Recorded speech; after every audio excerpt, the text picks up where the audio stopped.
Hey hey. Welcome back to Super Harry. We've got something fire today. What if Harry's Patronus dragged Ginny to ministry showing 780 love potions brewed with her blood? Likes and subs keep us going. Alright, story time. Chapter 1, The Silver Doe Doesn't Lie. The field behind Privet Drive was dead quiet at 11:30, which was exactly why Harry used it. Not the garden. Aunt Petunia watched the garden like a border guard. Not the park. Too many streetlights, too many dog walkers who'd remember a teenager waving a stick at the air. But the field, the wide flat stretch of nothing that backed up against the industrial estate on Magnolia Road, was reliably empty after dark. The grass was long and unkempt and smelled faintly of petrol from somewhere nearby, and nobody ever came here, and Harry could breathe. He'd been coming out every night for 2 weeks. It had started as a way to stay sharp. The summer after 5th year felt like standing on a platform watching a train pull away, Sirius gone, the Department of Mysteries a wreck of broken glass and prophecy dust in his memory, and the Order treating him like a grenade they'd temporarily misplaced. So he practiced. Defensive spells, primarily. A few of the curses he'd learned in DA meetings that he'd never fully committed to muscle memory. And the Patronus. Always the Patronus. There was something about conjuring it that felt like pressing on a bruise. Not pleasant, exactly, but necessary. Like checking that something was still there. Expecto Patronum. The stag came out full and blazing, bright enough to throw shadows across the long grass, hooves touching down without sound. Harry watched it the way he always did, half proud, half aching. It turned its enormous silver head toward him and he felt, as he always did, the ghost of his father in its lines. "All right," he said quietly, which was not technically necessary when talking to a Patronus, but he'd gotten into the habit. "Just us tonight." The stag looked at him for a moment. Then it turned and walked away. Harry blinked. What? It didn't stop. It moved through the long grass with that eerie soundless grace, heading toward the far edge of the field, and the light of it didn't diminish the way it should have when a Patronus ran out of directed purpose. It stayed bright. It stayed intentional. Harry stood there for exactly 3 seconds, which was about how long it took him to decide that standing still was not an option. He ran after it. The stag led him across the field and through a gap in the fence he hadn't known was there, out onto Magnolia Road, past the dark industrial units with their shuttered windows and their padlocked gates. It moved at a pace that forced Harry into a jog, not breaking into a run but never quite letting him catch up. He thought briefly about calling it back. It was his Patronus, it should respond to him, but every time he thought about canceling the spell his hand dropped back to his side. It felt wrong to stop it. That was the only way he could describe it. Like stopping it would be a mistake he couldn't take back. He followed it down Magnolia Road, left on Wisteria Walk, and then the street disappeared behind him and the night changed quality somehow, the orange streetlight thinning out, and Harry realized with a lurch that he wasn't on Wisteria Walk anymore. He was on the steps of the Ministry of Magic. He stopped dead. The stag stopped too, looking back at him over its silver shoulder. "You've got to be kidding me," Harry said. The ministry entrance on a normal day was an unremarkable London street with a nondescript door and a visitor's telephone box. At nearly midnight, the street was empty, but the door was there, that same anonymous grey door that looked like it belonged to a building supplies company, and it was slightly open, a crack of warm light showing at the edge. The stag walked straight through it. Harry followed. The phone box dropped him into the atrium, which was lit at night by different lights than the ones he remembered from his hearing, lower, more amber, the fountain in the center turned off and the golden statues standing still and slightly sinister in the dimness. 2 security wizards at the far end looked up, and Harry braced himself. "Potter?" The nearest one, a heavy-set man with a thick grey beard, peered at him. "Harry Potter?" "Yes," Harry said, because denying it seemed pointless. "It's nearly midnight, son." "I know. I'm following my Patronus." The 2 security wizards exchanged a look. The second one, younger, with a shaved head and the permanently exhausted expression of a man who had worked the night shift for too long, shrugged. Kingsley left a standing note. Potter has full access. Harry filed that away, Kingsley, always Kingsley, and kept walking, because the stag hadn't stopped for the security check. It was moving toward the lifts. The lift that took him wasn't the main bank. It was a smaller one, off to the side, that Harry had never noticed before, recessed into the wall beside what looked like a records office, with a single brass door and no buttons visible from outside. The stag walked through the closed door. Harry pressed his palm flat against it and pushed, and the door opened with a sigh of displaced air that smelled of dust and old parchment. He stepped in. The door closed. The lift descended without him pressing anything. It went down for a very long time. When it stopped, Harry stepped out into a corridor that was nothing like the upper ministry. Down here there was no polished marble, no gilded ceilings. The walls were rough stone, the lighting was bare and blue-white, and the corridor stretched ahead of him in a straight line with doors set into the walls at intervals. Each door was made of iron and bore a plaque, and each plaque had a number. Evidence storage. He was in the evidence storage vaults. The stag moved along the corridor with its head high, not looking at the doors, until it stopped in front of one near the end of the row. Vault 114. The plaque below the number read, Restricted, Ongoing Investigation, Level 5 Clearance Required. Harry looked at the door, then at the stag. I don't have Level 5 clearance, he said. The stag looked at the door.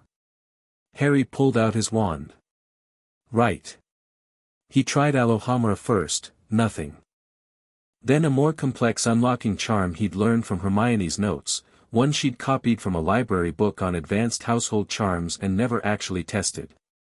The lock made a sound like a large animal clearing its throat and then clicked open. The door swung inward. The stag walked through. Harry followed, and stopped. The vault was not large, maybe 12 feet by 12, and it was lit by a single overhead light that cast everything in a cold, clinical white. The walls were lined with shelves, floor to ceiling, and the shelves were full of vials. Small, stoppered glass vials, each one filled with a liquid that ranged in color from deep rose to a rich, dark burgundy that was almost black. Each vial had a small paper tag tied to its neck with fine thread. Harry took one off the nearest shelf.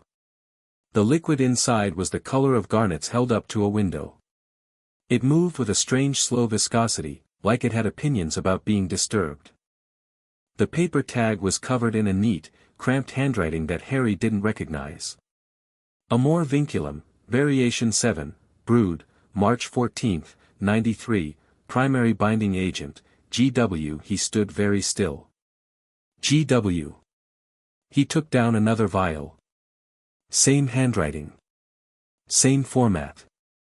Brood, June 22, 93, Primary Binding Agent, GW. Another. Brood, September 12, 93. Another. March 17, 94. The date spanned years. 1993, 1994. 1995, 1996. The most recent tag he found was dated 8 months ago, November 1995, 3 weeks before Christmas. He started counting the shelves, counting the vials per row. There were 20 shelves. Each shelf held approximately 39 vials with minor variation. He did the arithmetic and his stomach turned over. 780. He put the vial down very carefully, because the alternative was throwing it at the wall, and he wasn't sure what a shattered love potion would do to the air in an enclosed vault. Amor Vinculum. He knew that term, not well, not intimately, but he'd heard it referenced in the context of the darkest and most legally prohibited category of potions. Not a simple infatuation draft. Not the amortentia that Slughorn had demonstrated, fascinating and harmless in its small bottle. Amor Vinculum was in a different category entirely. A binding love potion, One designed not to make someone temporarily besotted but to build something that resembled genuine emotional attachment from the ground up, layer by layer, repeated dose by repeated dose. It was illegal under 17 separate statutes. It was classified as a form of magical assault. GW. 2 initials on 780 vials spanning 3 years. The stag stood in the center of the vault, watching him. Primary binding agent, Harry said aloud, very quietly. His voice sounded strange to him, flat, careful, like he was concentrating on not letting it do anything else. That means blood. That's the term, blood as a primary binding agent. It's used to key a potion to a specific target. He looked at the stag. Ginny. Ginny Weasley. 10 years old in 1993. Second year. The year she'd been possessed by Voldemort's diary, the year she'd nearly died in the Chamber of Secrets, the year everyone had been so focused on the dramatic darkness of what Tom Riddle had done to her that apparently nobody had noticed someone was simultaneously bleeding her for potions ingredients. Harry reached for the nearest shelf and steadied himself against it. He thought about Ginny at 12, pale and thin and barely able to meet anyone's eyes. He'd thought that was guilt, embarrassment about the diary, shame about what she couldn't control. He'd never questioned it. Nobody had questioned it. She'd been a quiet, haunted girl who gradually became brighter and funnier and more herself, and everyone had credited it to time and resilience and growing up.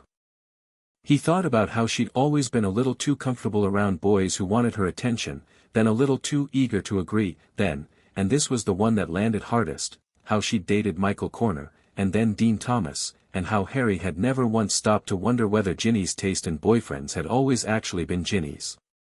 He picked up another vial. Brewed April 8, 94. 4th year. She was 13. The handwriting was the same across every single tag, meticulous, tiny, the handwriting of someone who was accustomed to record keeping, who took pride in precision. Harry set the vial down, turned, and walked out of the vault. He walked back to the lift at a measured pace that cost him something to maintain, pressed his palm to the door, rode it back up. The security wizards looked up as he crossed the atrium and he stopped in front of them. "I need to speak to whoever is in charge of ongoing investigations tonight," he said. The gray-bearded one, whose nameplate read Dawlish, which Harry recognized as an Auror name, frowned. "There's a duty officer but it's the middle of the, now, please," Harry said. Not aggressively. Just without room for negotiation. Vault 114. Someone needs to come to Vault 114 tonight. Dawlish looked at his colleague. "I'll get Robards," the younger man said, already standing. Robards turned out to be a compact, serious-faced wizard with close-cropped hair who came down from the 4th floor in his shirt-sleeves, clearly pulled from late paperwork rather than sleep, and who had the particular quality of a man who had been in enough genuinely alarming situations that his default setting was focused rather than panicked. He assessed Harry in about 3 seconds. "Harry Potter," he said. "Not a question. There are 780 vials of amor vinculum in Vault 114, Harry said. "All brewed with blood from the same person. I need to know why they're classified as an ongoing investigation rather than an active prosecution." Robards was quiet for a moment. "How did you access that vault?" "My Patronus led me to it." Another pause. "Your Patronus?" "Yes." Robards had the expression of a man doing rapid internal calculations. "Come with me," he said finally. He took Harry not back to the vaults but up, to the 3rd floor, to an office that felt well used, files in organized stacks, a kettle on the windowsill, framed commendations that were hung without vanity, slightly crooked, like the person who put them there had done it once and never thought about it again. Robards gestured at a chair and Harry sat. "The vault was flagged 8 months ago," Robards said, sitting across from him and pulling a file without looking for it, like a man who knew exactly where everything was. "Anonymous tip, someone left a note in the Auror intake box on the 2nd floor saying there was evidence of illegal potion manufacturing in long-term storage. When we accessed the vault, we found the vials. The investigation is classified level 5 because, he stopped. Because someone with level 5 clearance wants it to stay classified, Harry said. Robards looked at him for a long moment. You're 16. I turned 16 4 days ago. What are the initials GW on the tags keyed to? That's, please, Harry said. I have a fairly good idea, but I need to hear it confirmed. Robards set down the file and picked it up again, which was not exactly a confirmation but was not a denial either. We ran a blood trace in October. The primary binding agent in all 780 vials is sourced from the same donor. A minor. A female minor, Hogwarts age, first donation traced to sometime in 1993. Ginevra Weasley, Harry said. The quality of Robards' silence changed. I want to know who has level 5 clearance, Harry said. I want to know who classified this as ongoing rather than active. And I want to know whether Arthur Weasley, who works in this building, has been informed. He has not, Robards said, and his voice had gone quieter and somehow more serious, the voice of a man who was deciding something. The investigation was classified above his access level. Above the access level of the father of the victim. The investigation is, 780 vials, Harry said again. He kept his voice level. He kept his hands still in his lap. He was not going to shout in this man's office, because shouting would give Robards something to manage rather than something to reckon with. Spanning 3 years. Starting when she was 10 years old. I want to know why Arthur Weasley doesn't know. I want to know who made that call. And I want to know what's being investigated, exactly, that makes this something you classify rather than prosecute. Robards was quiet long enough that Harry heard the kettle on the windowsill ticking as it cooled. The suspected manufacturer, Robards said finally, holds a significant institutional position. The concern is, that premature disclosure could compromise. An institutionally significant person used a 10-year-old girl's blood to brew love potions for 3 years, Harry said, and the ministry's concern is not about the 10-year-old girl. I understand. Write that down somewhere, please, because I intend to say exactly that in a great many rooms. Robards put both hands flat on his desk. He looked at Harry the way, Harry imagined, you looked at something when you'd suddenly realized it was a great deal larger than it had appeared. What do you intend to do? Robards asked. Tonight? I'm going to go to the Burrow and tell Mr. and Mrs. Weasley what's in that vault. Harry stood. Then I'm going to speak to Dumbledore. Then I'm going to come back here and I'm going to sit in front of whoever has level 5 clearance and I'm going to ask them, very politely, to explain themselves. He picked up his wand from the desk where he'd set it. I'd like a copy of the investigation file.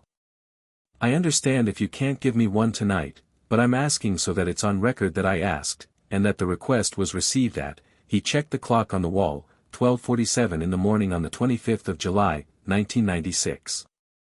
Robards looked at him for another long moment.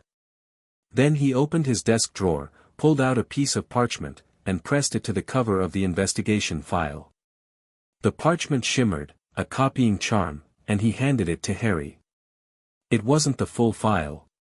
Harry could tell from the weight of it. But it was something. 3 pages at least, maybe 4. This conversation did not happen, Robards said. I'll decide that later, Harry replied, and walked out. The atrium was quieter than before. The stag was gone, it had vanished sometime during the conversation with Robards, its purpose apparently fulfilled. Harry walked to the Floo connection at the far end of the atrium, noted that it was currently powered down for the night, and went instead back through the grey door to the London street. He stood on the pavement for a moment, in the warm July dark, breathing. He thought about Ginny laughing at something Fred had said at Easter, that pure unguarded laugh she had, the one that involved her whole face. He thought about her on the Quidditch pitch, the way she flew, aggressive and joyful, always, like she was having an argument with gravity that she intended to win. He thought about her in the Department of Mysteries, keeping pace with him, braver than she had any particular reason to be. Then he thought about a small girl in a cold dungeon, barely alive. And someone with neat handwriting and a great deal of ambition, looking at that small girl and thinking, resource. He started walking. He didn't apparate, he wasn't licensed, and even if he had been he wouldn't have done it on an empty street in London, not tonight. He found the nearest Muggle public phone, called the emergency order contact number that Moody had drilled into him over the summer, and said, when the line picked up, "It's Harry. I need to get to the Burrow. Tonight." The voice on the other end, Tonks, from the sound of it, said, "What's happened?" "Something that should have happened 8 months ago," Harry said. "Can you get me there?" Tonks arrived 12 minutes later on a motorbike that she didn't park so much as abandon against a lamppost, and she took one look at his face and didn't ask any more questions, just handed him a spare helmet and got back on. The ride to Ottery St. Catchpole took just under an hour. Harry spent it staring at the dark motorway and thinking with a clarity he wasn't sure he'd earned. 780 vials. He kept coming back to that number the way you came back to a wound, compulsively, uselessly. He kept trying to map it onto the Ginny he knew, and the map kept going wrong. She'd told him, once, in that slightly challenging way she had, that she'd had a crush on him since she was about 6 years old. And he'd smiled and not said much, because he didn't know what to do with that information. It was sweet and also slightly absurd, the way childhood things often were. Now he turned that memory over in his hands and looked at it from a different angle and felt something shift, uncomfortably, in his chest. Had anyone ever thought to ask Ginny where that crush came from? Had anyone ever thought to ask Ginny whether she actually liked Michael Corner, or Dean Thomas, or anyone, or whether those choices had been made in a landscape that had been quietly, methodically salted? He pressed his forehead against the back of Tonks' shoulder and closed his eyes, and the motorbike hummed under him, and the July wind was warm and tasted of exhaust, and somewhere in the distance the sky was beginning to go grey. Tonks pulled off the road at a gap in a hedge that Harry recognized, and they pushed the bike through a gate, and there was the Burrow, that absurd, beloved, physically improbable house piled up against the sky like a building that had started several different architectural arguments with itself and never resolved any of them. Most of the windows were dark. One at the top was lit, Percy's old room, which George now used as an overflow workshop. Harry looked up at the house and thought about walking inside and saying what he had to say. He had made a decision in Robart's office that he hadn't fully articulated, even to himself, until this moment. He was not going to soften this. He was not going to find the careful version, the protected version, the version that managed everyone's feelings first and told the truth second. He owed the Weasleys better than that. He owed Ginny better than that. He knocked on the door. There was a long pause. Then the sound of footsteps, distinctive, unhurried, the tread of a man who had spent 15 years navigating a dark house full of children without waking anyone. The door opened and Arthur Weasley stood in a dressing gown with his wand already lit, the expression of a man who had answered enough late-night knocks to have learned not to be surprised by them. "Harry." He looked from Harry to Tonks. "What's happened?" Everyone's fine," Harry said immediately, because that was always the first fear and it was easier to clear it out of the way. "No one's hurt. But I need to talk to you. And Molly. And," he stopped. "And Ginny." Arthur's eyes moved over his face. "Come in," he said quietly. The kitchen of the Burrow at 2 in the morning was different to its usual daytime self, quieter, the ever-present sense of cheerful chaos replaced by something more intimate. The table was clear except for a stack of papers at one end that Arthur had clearly been working through before bed, and the enchanted clock on the wall showed all 9 Weasley hands at home except for Bill, whose hand sat between work and traveling. Tonks leaned in the doorway.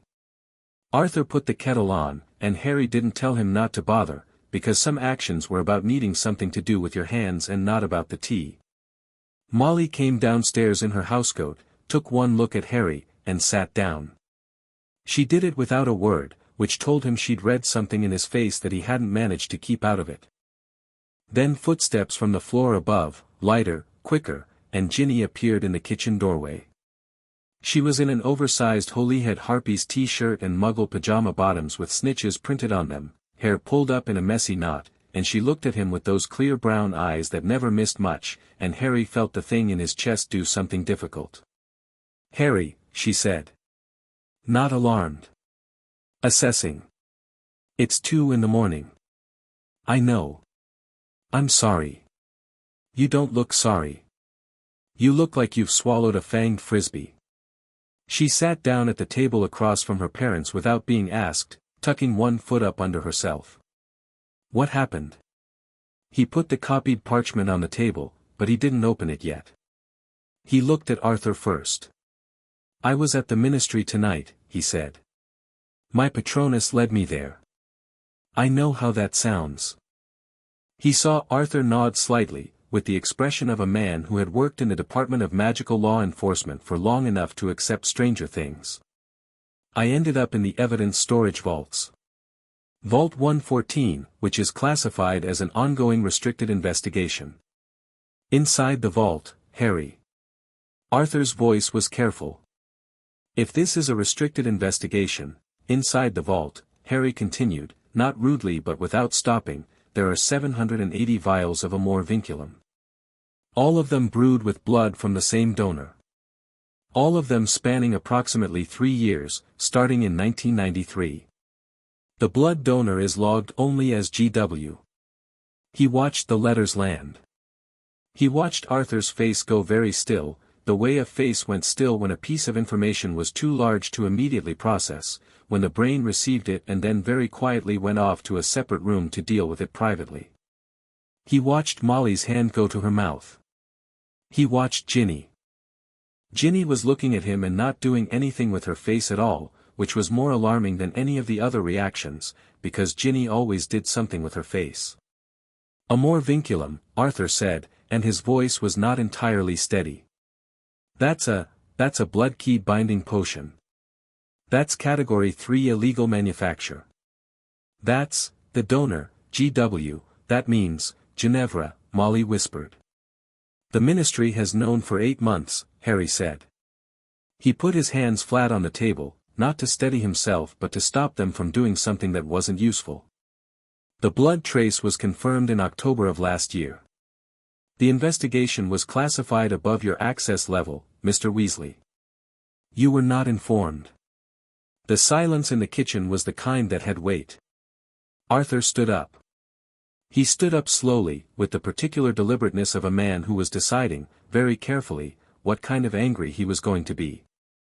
He went to the window and stood with his back to the room, and Harry could see his hands, normally gesticulate, animated, the hands of a man who told stories with his whole body, pressed flat against the windowsill. "Who classified it?" Arthur asked. "I don't know yet. Robards wouldn't tell me. But he gave me this." Harry spread the copied parchment on the table. 3 pages. The blood trace report, a preliminary potions analysis, and a single page that listed dates and vault access records. Someone with level 5 clearance has been accessing that vault. The most recent access was 11 days ago. 11 days ago, Molly repeated. "Yes." She stood up then, and went to Ginny, and put her hands on her daughter's shoulders, and Ginny sat perfectly still under them with that same terrifyingly blank expression. "Ginny," Harry said. She looked at him. "I don't know who brewed them. I don't know who they were intended for.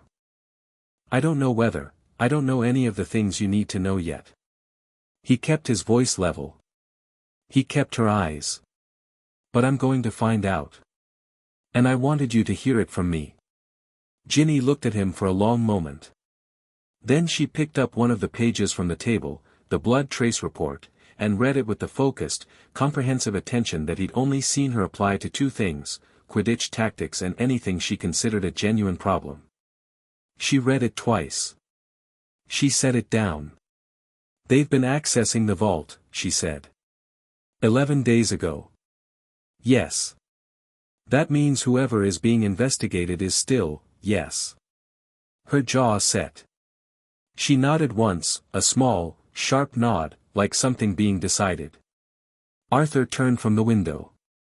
His face was back under control, which in some ways was worse than the loss of control. There was something very quiet and very dangerous about Arthur Weasley when he arrived at a particular kind of clarity. Harry had only seen it once before, the morning after the Death Eaters at the Quidditch World Cup, and he'd found it more unnerving than shouting. "I'm going to the Ministry," Arthur said. "I'd wait until morning," Harry said. "I think the conversation will be more effective with witnesses." He paused. "I want to speak to Dumbledore first. I want to know what he knows." Arthur looked at him sharply. "You think Dumbledore? I think Dumbledore knows a great many things that he calculates the cost of sharing," Harry said, which was the most honest way he knew to put it. "I don't think he manufactured the potions. I don't think he's the one who classified the investigation. But I don't think he's surprised by any of this either, and I'd like to ask him about that before the Ministry becomes aware that I'm asking questions." The kitchen was quiet again. The kettle had boiled and nobody had moved to make the tea. Ginny was looking at the parchment on the table. Not at the blood trace report now, at the vault access log. Her finger moved along one of the lines, then stopped. "This access record," she said. "The most recent entry. It has a partial identification stamp, you can see the first letter. It's an S." Harry leaned over. She was right. The stamp was partially smudged, but the initial was clear. "S," Molly said, from behind Ginny's shoulder. "I don't want to speculate," Harry said, although he was already speculating, and from the look on Ginny's face she was too, and their speculation was landing on the same letter in the same place. "No," Ginny agreed. Her voice was perfectly steady. "We shouldn't speculate." She picked up the parchment and folded it very precisely, with the neat economical movements of someone who had decided that precise and economical was what the moment called for, and held it out to Harry. He took it. "Find out," she said. He looked at her and understood, from the quality of her expression, not shattered, not collapsed, but focused, the particular focus of someone who had been handed a problem and was already 3 moves into solving it, that Ginny Weasley had already begun. Already started sorting her memories, already begun the process of examining every choice she thought she'd made and asking whether it had been a choice at all. He could see it happening behind her eyes, a quiet and terrible interior audit, and he wanted to say something useful and couldn't find anything. So he said, "I will." And she nodded, and he believed her when she believed him, and that felt, improbably, like the most solid thing in the room. Outside, through the kitchen window, the sky was fully grey now, the particular grey of an English July morning before the sun committed itself. Tonks had come inside at some point and was sitting at the end of the table with a cup of tea she'd made herself, reading the vault access log with the careful attention of an Auror who was doing unofficial work and knew it. Arthur was still at the window. Molly had sat back down beside Ginny with her hand covering her daughter's, and Ginny had let her, which said something about where Ginny actually was underneath the composure. Harry stood up, folded his copy of the parchment, and put it in his jacket pocket next to his wand. "I'm going to see Dumbledore," he said. "I'll send word before I come back." "Harry." It was Arthur, still at the window, not turning. "Thank you for coming here. For telling us directly." Harry thought about saying something modest, "Of course," or "It wasn't anything." He didn't. "It's your family," he said instead. "You should have been told 8 months ago."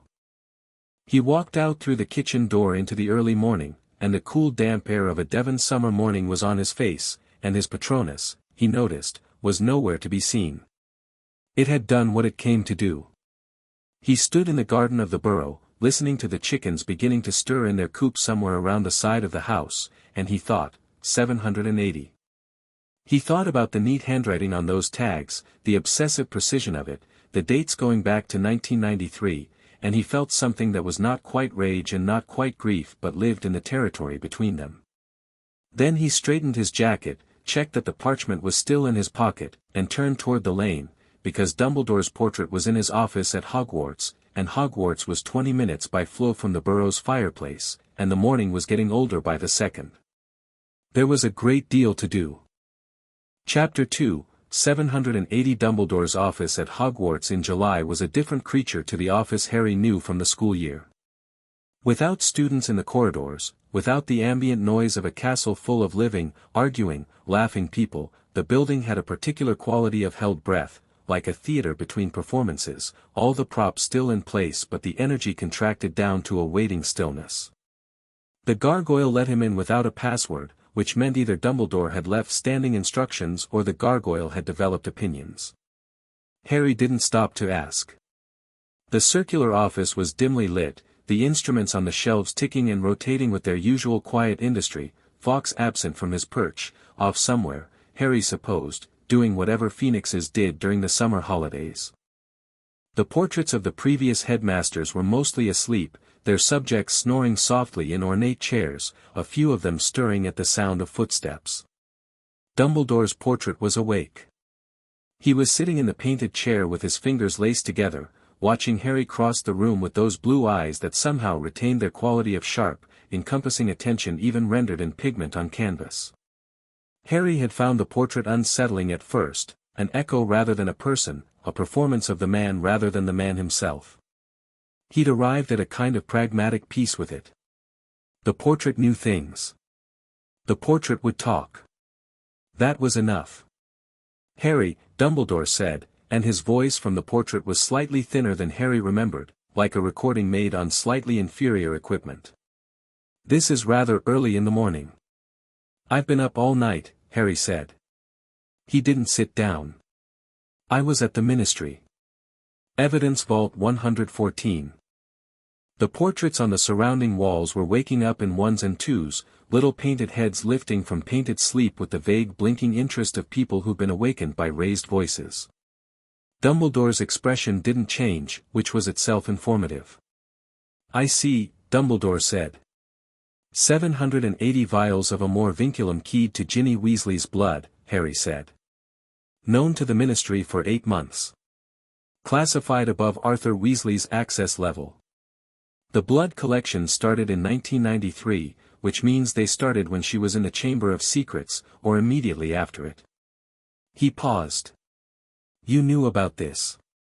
Not a question. Dumbledore was quiet for a moment. Harry, I'm not asking you to confirm it. Your face is confirming it. Harry moved to stand directly in front of the portrait, close enough that he could see the brushstrokes in the painted robe. I want to know what you know about who brewed them. What you're asking, I'm asking directly. I'd like a direct answer.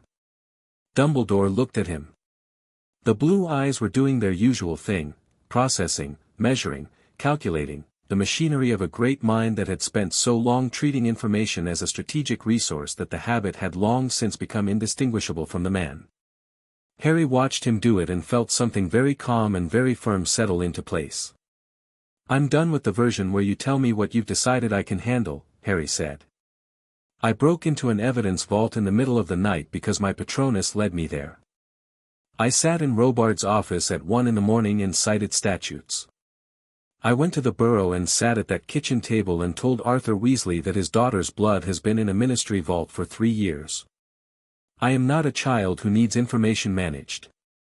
He held the portrait's gaze. Who brewed those potions? The silence in the office lasted long enough that one of the neighboring portraits, a sharp-faced woman in Tudor dress who Harry vaguely recognized as a former headmistress, made a small disapproving sound. There is a suspicion, Dumbledore said finally. It is a suspicion that I have held for some time. I want to be clear that suspicion is not knowledge, and that the individual in question has not been, who? Horace, Dumbledore said quietly. Harry stood very still. Slughorn, he said. Yes. Horace Slughorn. Harry said it again, not because he hadn't heard it the first time but because the name needed to be out in the air, needed to be examined. He thought about what he knew of Slughorn, the retired potions master, the collector of promising students, the genial and self-serving man who had been in hiding since Voldemort's return and whom Dumbledore had asked Harry to help recruit back to Hogwarts. The man who had given Tom Riddle the information about Horcruxes. The man who kept photographs of his favorite students and sent them gift baskets and invited them to his carefully curated little dinners. The man who looked at interesting people and thought, mine. Why was he collecting them? Harry asked, and even as he asked it he thought he already knew the shape of the answer, just not the specific contours. Horace has always had a weakness, Dumbledore said, and there was something that might have been grief in his painted voice, grief, and something more complicated, something that looked like guilt wearing a different set of clothes. He sees remarkable people and he feels a powerful compulsion to own some piece of them. To have a claim. He collected memories, objects, associations, he was always seeking some form of tether to the exceptional. A pause. I believe the potions were created to guarantee attachment. From exceptional individuals to himself. He was going to use them on people. I believe some of them were used. The words sat on the air like something physical. Harry turned and walked to the window. Below, the grounds of Hogwarts rolled out green and still in the morning light, the lake flat as glass, the forbidden forest a dark line at the edge of vision. He breathed. He thought about Ginny sitting at her kitchen table at 2 in the morning folding a piece of parchment with perfect precision. Some of them were used, he repeated. On Ginny. I cannot confirm, on Ginny, Harry said again, turning from the window. She was a 12-year-old girl who had just survived being possessed by Voldemort. She was vulnerable, she was isolated in her trauma, and Slughorn looked at her and saw a remarkable individual worth collecting. His voice was still level. He was proud of how level his voice was. She would have been remarkable to him. The only person in modern magical history to have been directly possessed by Voldemort and survived. A walking piece of history. Of course she would have been valuable to him.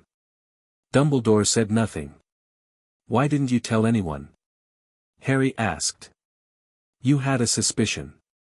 When did you have it? The suspicion solidified in late 1994. 1994, Harry looked at him. She was 13. And you didn't. I had no evidence, Dumbledore said, and there was an edge in his voice now, not defensiveness but something underneath it, the voice of a man who had told himself a story and was beginning to hear its flaws. Suspicion against a man of Horace's standing, without evidence, would have, you should have told her parents, Harry said flatly. You should have told Arthur and Molly in 1994 that you suspected their daughter was being used as a potions donor, and then you should have helped them investigate, and then there would not have been 3 more years of vials. There would have been 400 fewer vials. He stopped. Instead you calculated whether it was worth the disruption to your relationship with Slughorn, because you needed Slughorn, because you wanted him back at Hogwarts, because you needed the Horcrux memory that he was sitting on. The silence that followed was very different to the earlier silences. This one had weight and direction. That is, Dumbledore said quietly, a more accurate summary than I would like. I know, Harry said. He didn't feel triumphant about it. He felt tired. I'm going to be saying it in the Wisengamot within the week, so you should be prepared for that. Harry, I'm not asking your permission, Harry said. Not harshly. Simply. I'm telling you because I think you should have the chance to decide what you want to do with that information before I do. He picked up his wand from where he'd set it on the desk. Is there anything else I should know? Anything you're in the middle of calculating whether to tell me? Dumbledore looked at him for a long moment. The potions were found because someone submitted an anonymous tip to the Aurors, he said. I know who submitted that tip. Harry waited. Horace himself. He submitted it anonymously last November. I believe his intention was to provide the Ministry with the evidence in a context that kept him at arm's length from it, evidence discovered, not confessed. He was attempting to dismantle the situation on his own terms, quietly, before anyone traced it back to him. A pause. He has known, since October, that the blood trace came back with Ginevra's name. He knows it points to her, Harry said. Yes. And he accessed the vault 11 days ago. The sharp-faced tutor headmistress in the portrait next to Dumbledore made a sound that was not quite a gasp. Several other portraits were now fully awake, watching with the silent, avid attention of people who had nothing to do but observe and had therefore become excellent at it. "I wasn't aware of that detail," Dumbledore said, and for the first time since Harry had walked in, the painted face showed something that was not calculated, something that was simply, plainly, alarmed. "He's managing the evidence," Harry said. "He's not just the one who collected the vials. He's been monitoring the investigation. He knows the Ministry hasn't acted. He knows Arthur doesn't know. He stopped. He's been maintaining control of the situation." "That would be consistent with Horace's character," Dumbledore said quietly. "Control, always, by preference to confrontation." Harry crossed to the desk and wrote 3 lines on a piece of Hogwarts notepaper, a request, addressed to Arthur Weasley, asking that the vault access records for the past 8 months be pulled before anyone with the initial S was made aware of the investigation's current status. He sealed it with a charm. "I need to use the flu," he said. "Of course," Dumbledore said. And then, with a quality Harry had never quite heard from him before, something stripped of performance, something that was the actual man rather than the considered presentation, "Harry. I am sorry." Harry looked at the portrait. "You should tell Ginny that," he said. "When you're back at Hogwarts and she's there to hear it." He went to the fireplace, threw in a handful of flu powder, and stepped into the green flames. He arrived back at the Burrows kitchen fireplace to find that the household had expanded. Fred and George were at the table in identical states of half-dressed outrage, both of them eating toast with the focused energy of people fueling up for something. Ron was in the doorway to the sitting room in a rumpled dressing gown, hair doing several contradictory things at once, with the particular expression he wore when he was genuinely frightened and working hard to look merely confused. Bill had arrived at some point, still in his traveling cloak, sitting beside Arthur at the table with a face that had gone very still and professional in the way that cursebreakers' faces went when they encountered damage they were assessing. Ginny was exactly where Harry had left her. She hadn't changed clothes or gone back to sleep. She'd made herself tea that had gone cold at her elbow, and she had a piece of parchment in front of her on which she'd been writing, though Harry couldn't see what. The room went quiet when he came through the fireplace. "Slughorn," he said, because the room was full of people who needed to know, and he'd decided on the walk across the garden that he was not going to drip this out piece by piece. "Horace Slughorn. Dumbledore has had a suspicion since 1994. He didn't act on it."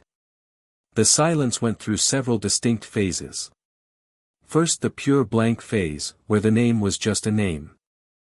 Then the recognition phase, where people were placing the name, former Hogwarts potions professor, prominent Slug Club host, the man who'd taught half of their parents. Then the understanding phase, where the name connected to everything else, and that was the phase where Fred's jaw set and George put down his toast and Ron said, "What?" in a voice that suggested he'd heard but needed someone to tell him he'd misunderstood. "Slughorn collected Ginny," Harry said. "The way he collected everyone he thought was worth having. But his method with her was, that." He gestured at the parchment copies on the table. He wanted a permanent collector's item. Someone whose emotional attachment to him was keyed to her own blood. Bill was the first to speak clearly. "The blood," he said, in his curse-breaker voice, which was measured and technical and cut through the emotional noise like a blade. "How was it collected? Does the investigation have any information on, not that I've seen?" Harry sat down. "But we know when the collection started. 1993, the chamber year." Bill's expression shifted.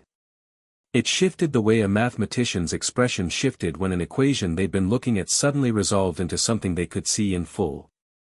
"The diary," he said. "The possession. When she was in the hospital wing. Or before. We don't know the exact mechanism yet." "Merlin," Fred said quietly. Which, from Fred, was its own kind of measure of the room's temperature. Ron had come fully into the kitchen and was sitting down, and he was looking at Ginny, not at Harry, with an expression that was young and helpless in a way that Ron rarely permitted himself. Jin, he said. Just her name. Nothing else available. Ginny looked at her brother. I'm all right, she said. You don't have to, I know I don't have to. She said it without sharpness, which paradoxically made it sharper. I'm telling you I actually am. She looked around the table. I'm angry. I'm not falling apart. Her voice was steady. I'd like to be angry with people who are doing something about it rather than angry alone, so if everyone could pull themselves together slightly, that would help me. George picked up his toast and took a bite. It was, Harry thought, genuinely the most useful thing anyone had done in the last 2 minutes. What do we need? George said. Harry spread the parchment on the table. We need the vault access records. I've sent a note to the ministry asking for them to be pulled before Slughorn becomes aware that anyone is pulling them. We need to know whether the ministry's level 5 classification was applied by Slughorn himself or by someone acting on his behalf, because if Slughorn has a contact inside the ministry with level 5 clearance, that's a separate problem. He looked at Arthur. I also want to know whether any of the potions were used, and on whom. Dumbledore suggested some were. If we can trace distribution, Molly said. Her voice had a particular quality. You think he sold them? Or, I don't know whether he sold them, or used them personally, or simply made them and kept them as a kind of insurance. Harry looked at the blood trace report.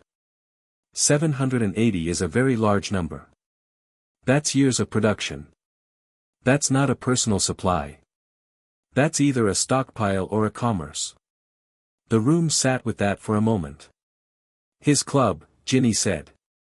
Everyone looked at her. The Slug Club. He collected students. Promising students, famous ones, talented ones, well-connected ones.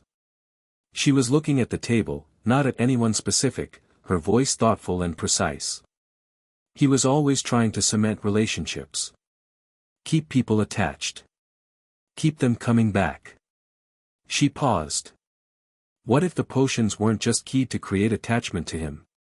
What if he was using them to manage relationships between his Slug Club members? To make sure his network stayed cohesive? The silence that followed was different to all the previous silences. It was the silence of a room where everyone had just understood that the problem was larger than they'd been imagining. That's brilliant, Bill said quietly. And horrible. She's right, Harry said. He was looking at Ginny with the feeling he got sometimes when she said something that rearranged the room. If you're trying to build a network of influential people and you want to ensure loyalty, genuine loyalty, manufactured loyalty, that's exactly what a more vinculum would give you. A collection of people who feel genuine attachment. Who do favors, share information, use influence, all because they've been made to feel that the relationships are real.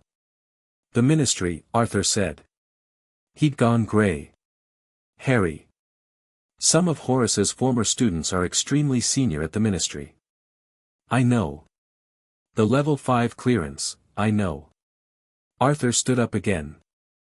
He was different this time to the measured dangerous stillness of earlier. He was faster now, more directed. He went to the window, but this time he turned straight back. I need to go in, he said. I need to go to the ministry now, this morning, and I need to speak to Robards directly. Take this. Harry slid the copied parchment across to him. And take Bill. Robards responded well to calm and professional, he's someone who'd be receptive to a cursebreaker's methodology. He glanced at Bill, who nodded once, already following the logic.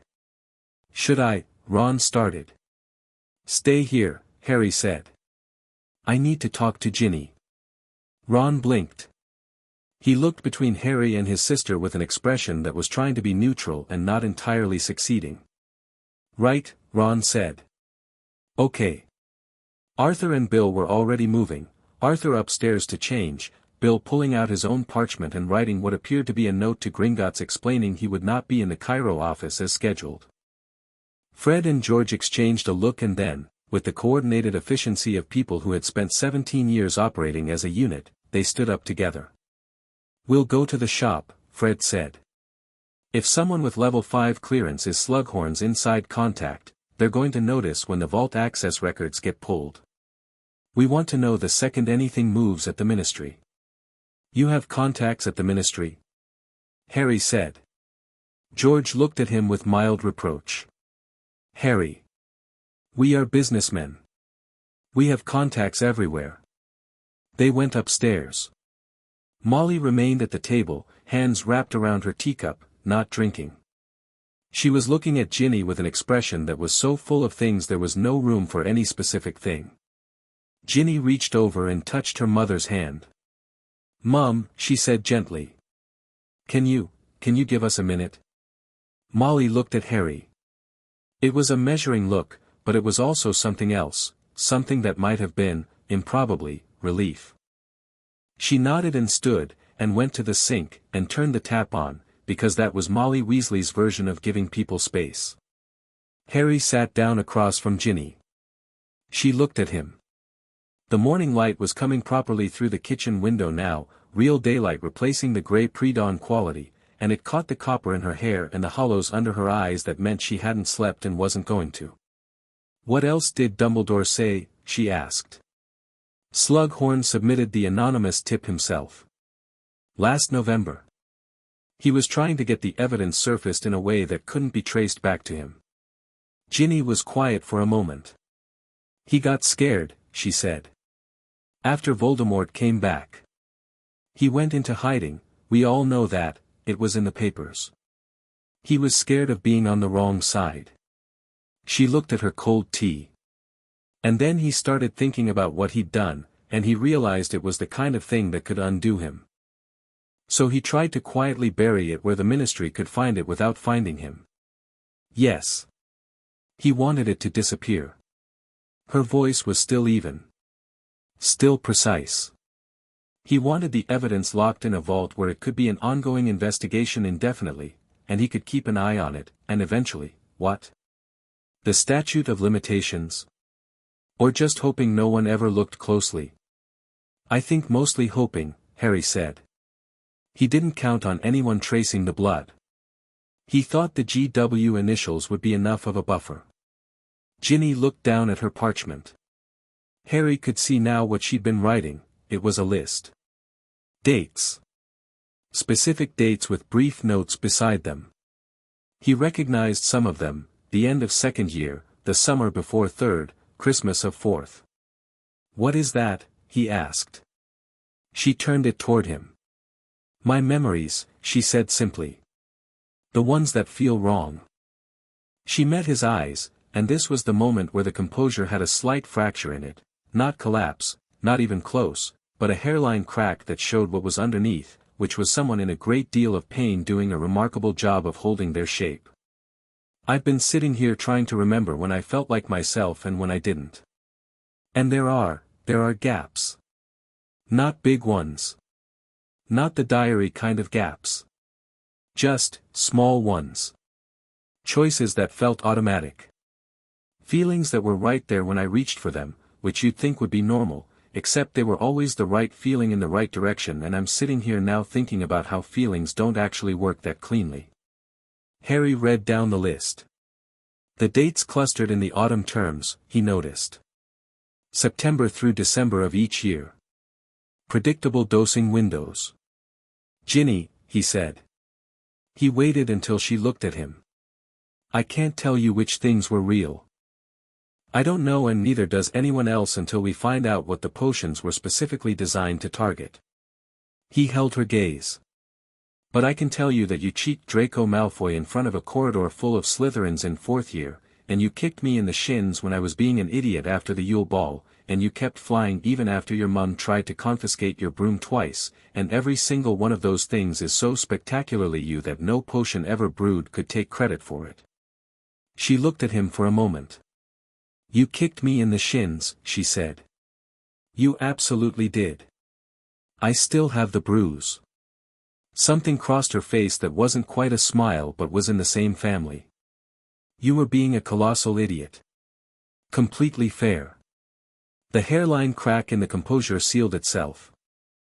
Not because the pain had gone, Harry could still see it sitting behind her eyes, patient and significant, but because she'd moved it to somewhere she could carry it properly, somewhere it wasn't in the way of the next thing. "I want to be in the room when you confront him," she said. "I know. I mean it, Harry. I don't want to be the person this happened to who finds out what happened from a report. I want to be there." "I know," he said again. "And you will be. But I need to find him first, and I need to know what we're walking into." He tapped the list of dates. "Can I keep this?" She nodded. He folded it and put it in his pocket with the other parchment. "Why did your Patronus do that?" Ginny asked suddenly. Harry looked at her. "What?" "Go to the vault.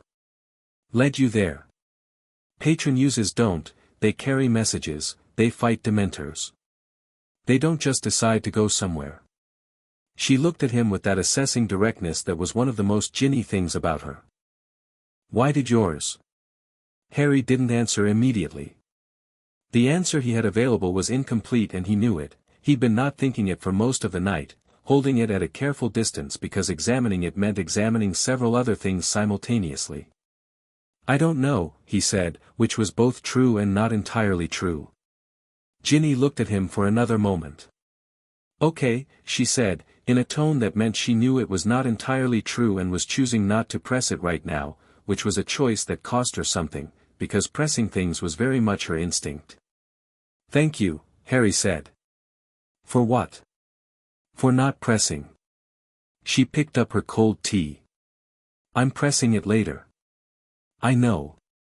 From upstairs came the sounds of Arthur getting ready, drawers opening, footsteps, the particular sound of a man in a hurry trying not to wake the whole house, too late. From the sink, Molly was washing dishes that Harry was fairly sure were already clean. Ron had retreated to the sitting room and Harry could hear the wireless playing softly, which meant Ron was doing what Ron did when he didn't know what to do, which was exist near ambient noise and wait. Harry stood. He needed a few hours of sleep, which he was not going to get, and then he needed to work out where Slughorn was. The man had been in hiding. Dumbledore had found him in a house in the West Country last year. Since then, since Dumbledore's approaching him and Harry's delivery of the convincing performance that had apparently persuaded Slughorn to agree to return to Hogwarts, where was Slughorn now? Still in hiding. Making his way toward Hogwarts for the coming year. Visiting former students. Visiting former students.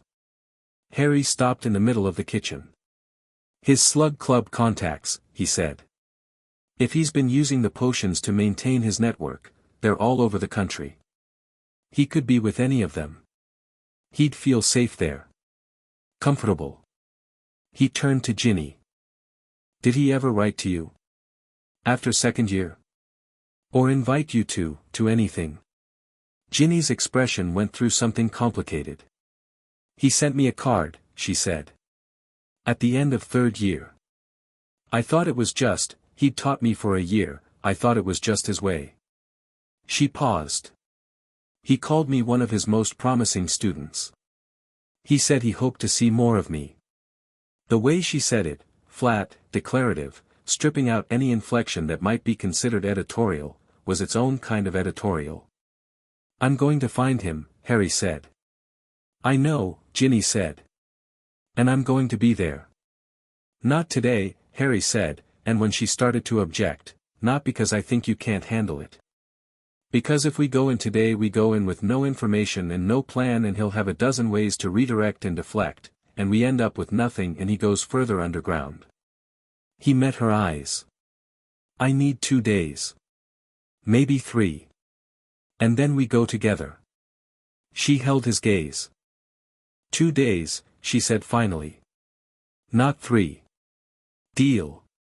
Arthur came downstairs in his ministry robes, looking more like himself, purposeful, professional, and still very quietly furious in a way that Harry respected. Bill followed a moment later, cloak exchanged for a jacket, looking like what he was, a man who broke curses for a living and was treating this as a problem of exactly that order. "Harry." Arthur paused at the kitchen door.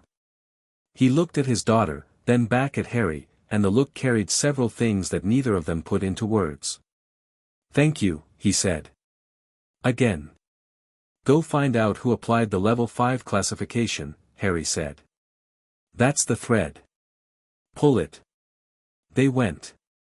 The kitchen was quiet again. Molly had stopped washing the already clean dishes and was now making breakfast with the focused energy of someone who needed to be useful and had decided that food was the best available expression of that. The smell of bacon and eggs began to fill the room, which felt almost offensively ordinary and also, somehow, exactly right.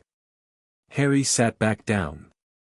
Ginny pushed her list of dates back across the table, and he looked at them again, all those moments she'd flagged, circled, questioned. He thought about each one as a separate small theft. Not dramatic. Not the diary's operatic violation, which everyone had noticed and no one had ever fully helped her recover from. Something quieter and more insidious, a sustained low-level interference with the machinery of her own feeling, designed to look exactly like her own choices from every angle including her own. He thought about the rage this should produce, and found that the rage was already there, had been there since the vault, and had not diminished with daylight in company and Molly's bacon. It was just sitting at a lower frequency now, a working temperature rather than an emergency temperature. "Eat something," Ginny said, without looking up from whatever she was writing now. Different notes, shorter. Words rather than dates. "I'm fine. You've been up all night and you look like a very stressed owl. Eat something." Ron appeared in the doorway with a piece of toast in each hand, extending one toward Harry with the expression of a man who was relieved to have something concrete to do. "Cheers," Harry said, and took it. He sat in the Weasley kitchen in the July morning and ate his toast and listened to Molly at the stove and Ron sitting down across from him and Ginny writing her careful, furious notes, and outside the kitchen window the Devon countryside was doing its usual summer thing, green and sunny and entirely indifferent to what was happening inside the house, which somehow made it easier rather than harder to bear. 2 days. He'd promised 2 days. He intended to need one. Chapter 3, What the Blood Remembers. The first day passed the way difficult days did, simultaneously too fast and too slow, full of small urgent tasks that kept hands busy while the larger thing sat at the center of everything like a stone in a river, every thought having to move around it. Harry spent the morning in the Burrows' sitting room with Tonks, who had not left, and who had the particular quality of an Auror who had quietly decided she was off duty in the official sense and entirely on duty in every other sense. She'd brought her notebook, a battered dragon-hide thing with a broken clasp, and she and Harry sat on opposite ends of the sofa and worked through what they knew about Slughorn's movements since his departure from Hogwarts in 1981. It was more than Harry expected.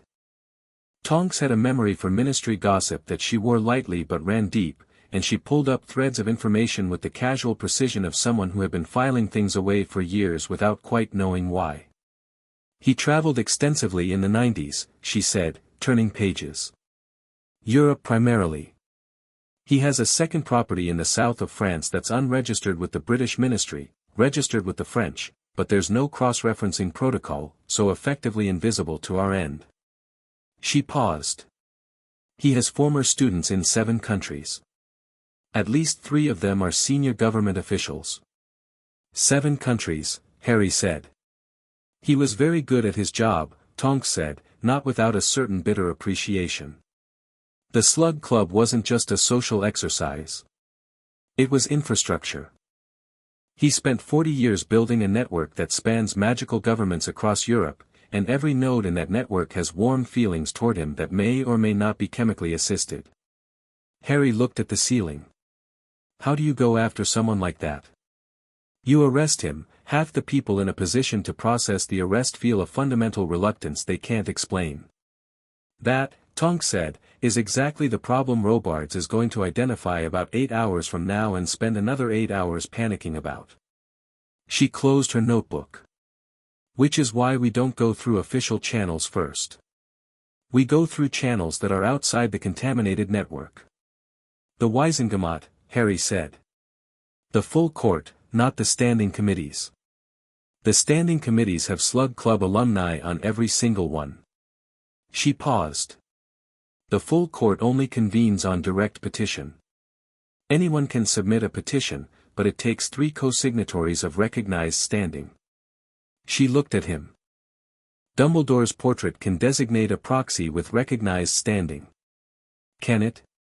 Portrait law is remarkably unclear on that point, which means technically yes until someone rules otherwise. She smiled slightly. I looked it up at 3 in the morning. Don't ask me why I had the legislation. I would never ask, Harry said. Arthur returned from the ministry at 2:30 in the afternoon. He came through the flue with Bill behind him and the particular quality of a man carrying news he hasn't fully processed, and he sat down at the kitchen table and put his hands flat on it and looked at them. The level 5 classification, he said, was applied by Tiberius Knott. The name landed in the kitchen. Molly set down her cup.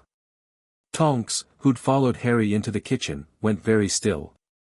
Knott, Harry said. As in, Theodore Knott's father. Yes. Arthur looked up. Tiberius Knott graduated Hogwarts in 1962. Slug Club, Slughorn's favorite student for 3 years running. He's currently Senior Undersecretary to the Department of Magical Law Enforcement. A pause.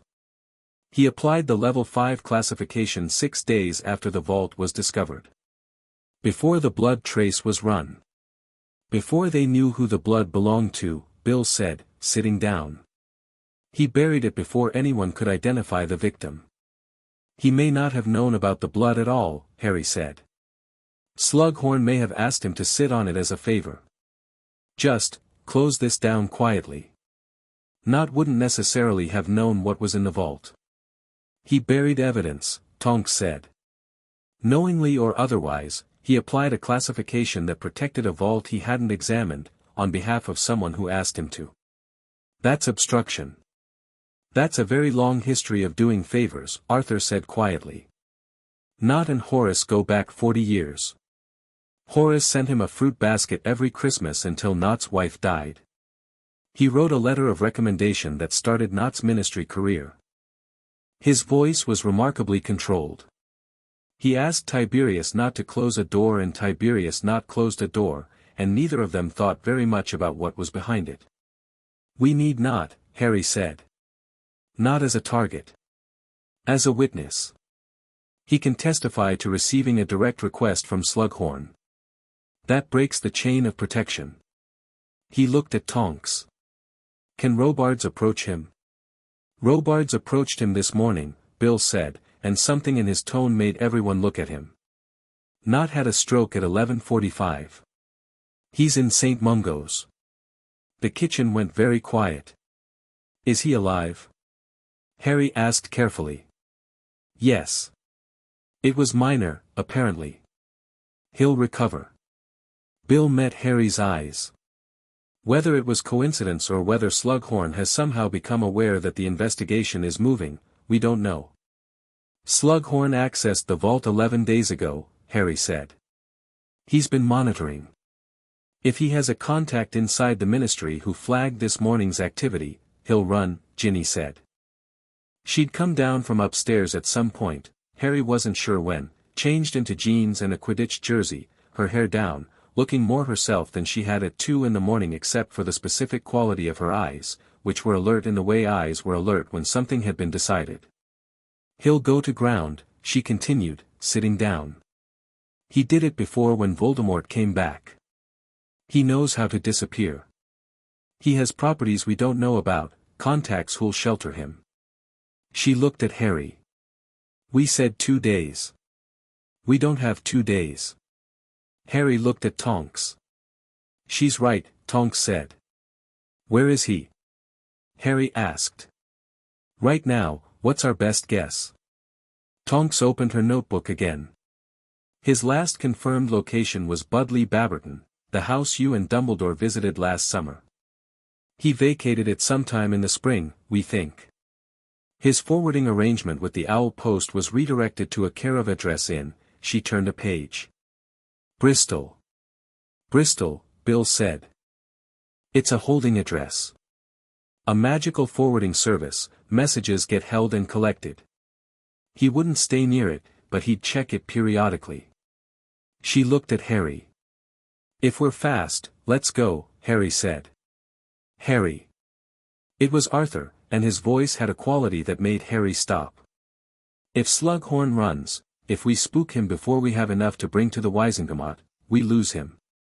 He has a French property, European contacts, 40 years of favors owed. We will not get him back." Harry looked at him. "I know," he said. "So I'm not going to spook him." Arthur looked at his son-in-laws. Harry pulled back from that particular mental phrasing, filed it under not relevant right now, at the young man sitting at his kitchen table who had come to his door at 2 in the morning with his daughter's name on a piece of evidence paper, and something moved through his expression that was complicated and comprehensive. "Take Bill," he said. Ginny stood up. "Ginny," Molly started. "Mum." Ginny turned to her mother, and her voice was not cruel and not cold, but it was absolutely final. "Don't." Molly closed her mouth. She looked at her daughter, and whatever she saw there, the set of the jaw, the quality of the stillness, made her not press it. Harry looked at Ginny. She looked back. He thought about saying something about risk, about whether she should wait, about whether this was the right moment. He thought about what she'd said, "I want to be there." He thought about the list of dates and the cold tea and the way she'd folded that parchment. "Stay close," he said. "Obviously," she said, and picked up her wand. The forwarding address in Bristol was a cramped magical post office above a chip shop in Clifton, run by a harassed-looking wizard named Brathwaite who wore an ink-stained robe and the expression of a man who had been asked too many questions about client confidentiality over the years to have any patience left for it. He took one look at Harry and produced a small roll of forwarding receipts without being asked. "I know who you are," Brathwaite said, not unpleasantly. "And I know what you are, and I know that my license to operate this service depends on ministry goodwill, and Merlin knows I don't need the kind of trouble that comes with refusing Harry Potter and an Auror and a Gringotts Cursebreaker." He pushed the receipts across the counter. "I'll want a letter from the ministry saying I cooperated voluntarily." "Done," Tonks said. The receipts showed 3 collections in the past month. The forwarding origin on the most recent collection, 4 days ago, was traced to a neighborhood in Clifton itself, not far from the post office. A residential street. Tonks looked at the address. "He's staying close to his mail." "That's bold." "He's comfortable," Ginny said. She was looking at the receipt. "He feels like he has everything under control." He always felt like he had everything under control. She said it with a flat authority that suggested she was working from somewhere specific, from a memory she was holding at arm's length while she used its information. He always had that quality. Even when everything was going wrong. He'd just redirect. Harry looked at her. "You remember him?" "Specifically." "He came to Hogwarts in October of 2nd year," she said. "A guest lecture. He gave the 2nd years an extended potions session. Said he liked to stay connected to current students." She paused. "He was very warm. Very interested. He remembered everyone's names and asked very specific questions about what they were good at." The flatness in her voice had an edge under it now, careful and controlled. "I remember thinking how nice he was. How he actually seemed to see you." The chip shop smell from below was working its way up through the floor. Harry watched Ginny's face while she spoke and thought about all the ways that memory was going to need to be examined later, in better circumstances, with more time and less urgency. "Right," he said. "Let's go find his house." The street was a Georgian terrace, the kind that had been subdivided into flats several times over the decades. The address from the forwarding receipt was a first-floor flat, the windows visible from the street. Lights on. Late afternoon. Harry stopped at the end of the street. Bill had a small device in his hand, a Cursebreaker's tool, about the size of a pocket watch, that detected magical wards and classified them by type and strength.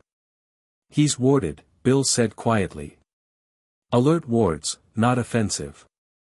He'll know if anyone approaches the building." He tilted the device.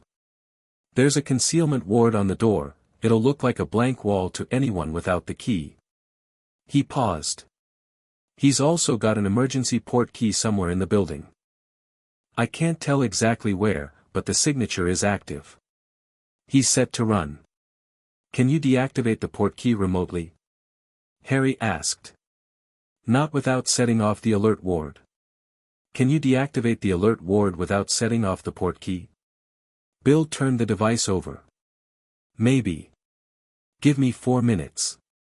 They stood in a doorway across the street while Bill worked, quietly and with the composed efficiency of someone defusing something genuinely dangerous, his hands making small precise movements with the device. Tonks was watching the building. Ginny was watching Harry. You've done this before, she said softly. Gone after someone. I've been in situations, he said, equally quietly. That's not the same as this. He looked at her. No, he said. This is simpler. And he meant it. The Department of Mysteries had been chaos and terror and improvisation. This was one man in a first-floor flat who was clever and ambitious and cowardly, and Harry found that he had no particular fear of any of those qualities. Alert ward down, Bill murmured. Portkey signature is, it's complicated. He's got 2. One key to the front door, one to a window. If he hears something and tries to leave via either, can you reroute them? Harry asked. Bill looked at him with the expression of a man being asked something technically extraordinary in a doorway in Bristol. To where? Here, Harry said. Just, drop him in the street. Bill looked at the device. Back at the building. He had the focused, slightly manic expression of a professional being offered an interesting problem. I can try, he said, and went back to work. If this goes wrong, Tonks said, I am writing a very comprehensive report about how I was not here. You were never here, Harry agreed. Portkeys rerouted, Bill said, 3 minutes later. He straightened. If he activates either of them, he lands on the pavement outside. A pause. Probably on his face. Good, Ginny said. Harry crossed the street. He found the door, blank wall to the casual eye, but his hand found the edge of it easily once he knew it was there, the concealment charm thin and outdated, the kind of ward set by someone who expected to deal with ordinary people and not with someone who'd been breaking through magical concealment since he was 11. The door opened. He went up the stairs. The flat door at the top was oak, with a brass knocker in the shape of a snake eating its tail. Harry knocked. A pause. The sound of movement inside. Then nothing, the specific quality of nothing that meant someone had gone very still. Harry knocked again. Professor Slughorn, he said clearly. It's Harry Potter. I know you're in there, I know about the wards, and I know about the port keys, which I've had rerouted. I'd like to talk to you. The door, please. Another pause. Longer this time. The door opened. Horace Slughorn was 67 years old and looked, at this particular moment, like he'd been looking over his shoulder for so long that the position had become structural. He was in a velvet smoking jacket and silk pajama trousers, a glass of wine in one hand that he hadn't put down when he answered the door, and his face, that large, round, jovial face that Harry remembered projecting warmth and appetite in equal measure, was doing something complicated. He was trying to look unsurprised, and not entirely succeeding.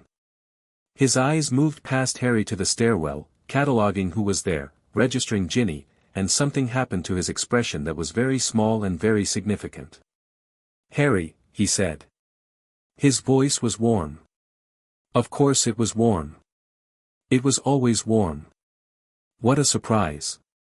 Do come in. Thank you, Harry said, and walked past him into the flat. It was comfortable and cluttered in the way all of Slughorn's spaces were, framed photographs on every surface, bottles of good wine on the sideboard, a bowl of crystallized pineapple on the table, books stacked in affectionate disorder.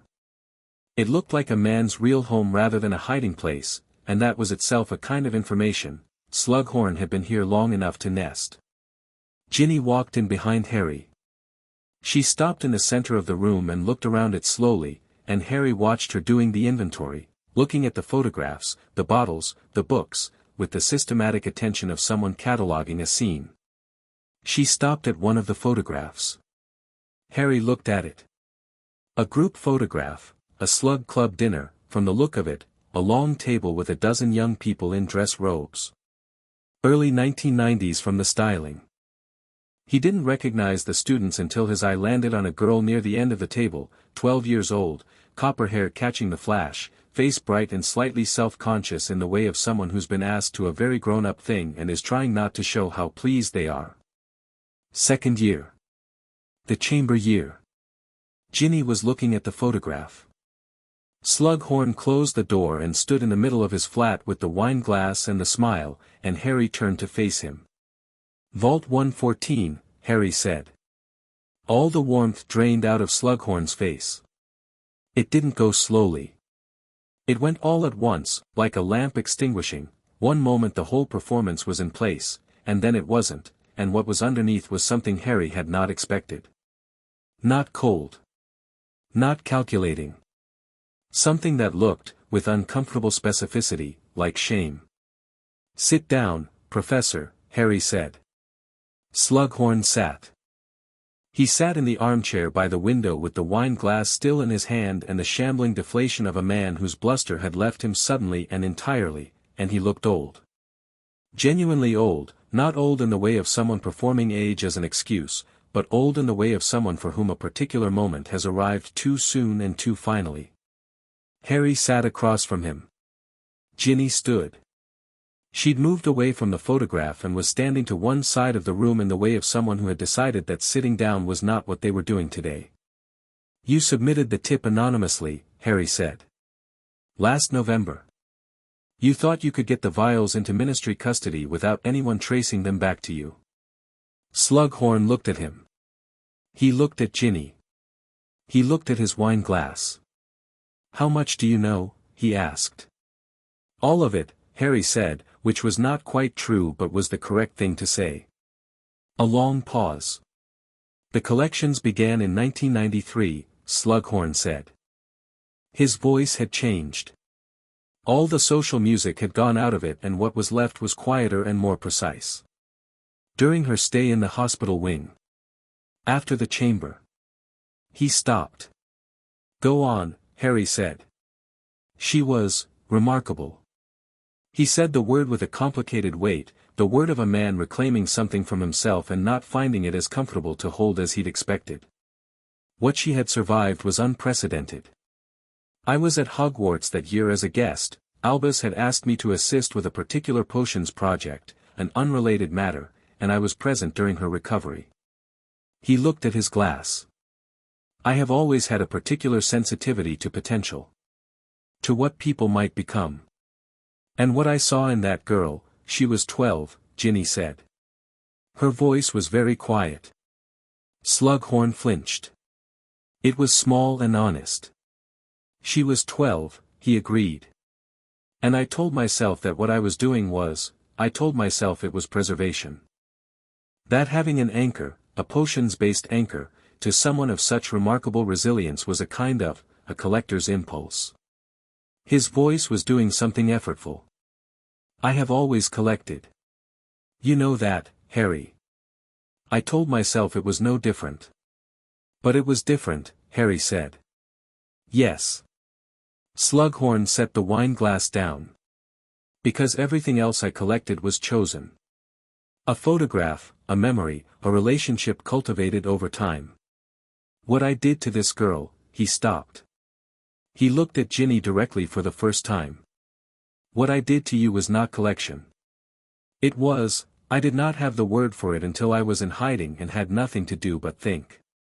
Theft, Ginny said. Yes. He said it like a stone dropping into water. It was theft. The room was quiet.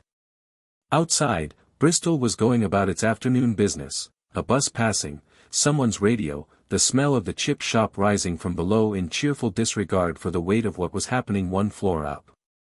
The potions were used, Harry said. Some of them. Tell me who received them. Slughorn looked at him. I administered them in very small quantities, he said. Through food and drink. At my dinners.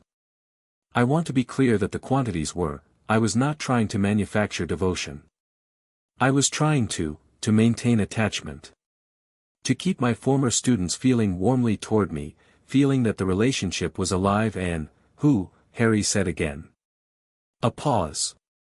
Slughorn reached into the pocket of his smoking jacket and produced a small, leather-bound notebook.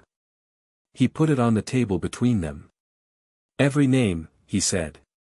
Every occasion. Every quantity. Dates, dosages, the variation of the potion used. He looked at Harry with something in his eyes that was not quite dignity but was the ghost of it. I have been carrying that for 8 months. Since I submitted the tip. I have been waiting for, I believed the ministry would come. I believe I was, in a very small and very insufficient way, hoping they would. Harry looked at the notebook. Then he picked it up. Tonks appeared in the doorway at that moment. She and Bill had come in at some point, as quietly as cursebreakers and Aurors could, and Harry held out the notebook to her without looking away from Slughorn. 14 names, Slughorn said. Spread over a period of approximately 9 years. 3 of them are current ministry officials. 2 are on the Hogwarts Board of Governors. He paused. 1 is on the Wiesengemot. Tonks took the notebook. She opened it. Harry watched her eyes move down the first page, and he watched her expression go through 3 separate phases of professional dismay. Slughorn, Tonks said, and her voice had gone full Auror, stripped of warmth, precise as a scalpel.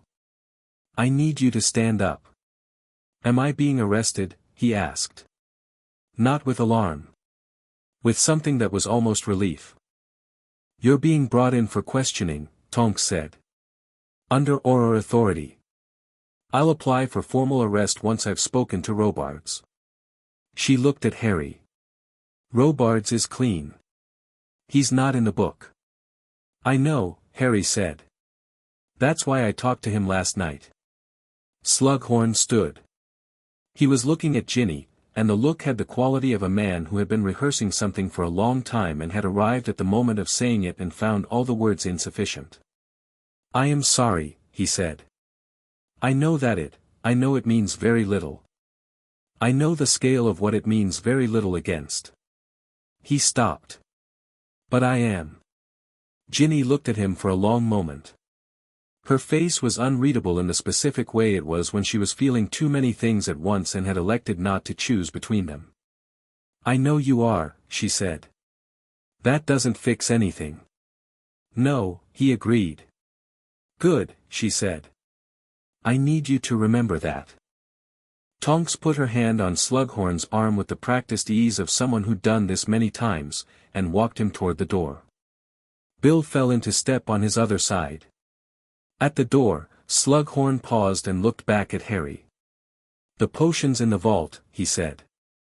I want you to understand that I never distributed the blood key preparations to anyone.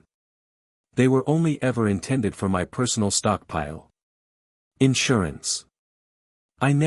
He stopped at the expression on Harry's face. That doesn't help, does it? Not even slightly, Harry said. They took him out. Harry heard them going down the stairs, Tonks' efficient footsteps, Bill's measured tread, Slughorn's slower pace. He heard the front door open and then close. He was alone in the flat with Ginny. She hadn't moved from her spot in the center of the room. She was looking at the space where Slughorn had been sitting, and her face was still doing the unreadable thing, but it was shifting now that no one else was in the room. Slowly, like weather changing. Like a sky that had been holding something and had finally decided to let it move. Ginny, Harry said. She turned to look at him and her eyes were bright, not with tears, not with the specific misery he'd feared, but with something harder and more active. She was shaking very slightly. Not visibly, or almost not visibly, just that quality of a person whose body was dealing with something that the mind was holding at arm's length. I remember that dinner, she said. The one in the photograph. She looked at the photograph on the sideboard, still there, that bright 12-year-old girl at the end of the table. I was so pleased to be invited. I wrote home about it. I told Mom that a famous professor had invited me to dinner and she wrote back and said she was proud of me. Her voice was careful and precise and doing a great deal of work. And all the while she stopped. Come here, Harry said. She looked at him. Not because you need, I know why you're saying it, she said. And yes. Okay. She crossed the room and he stood up and she walked into his chest with a directness that he associated with everything else about her, no hesitation, no performance, just the pragmatic and honest need of a person for another person's presence.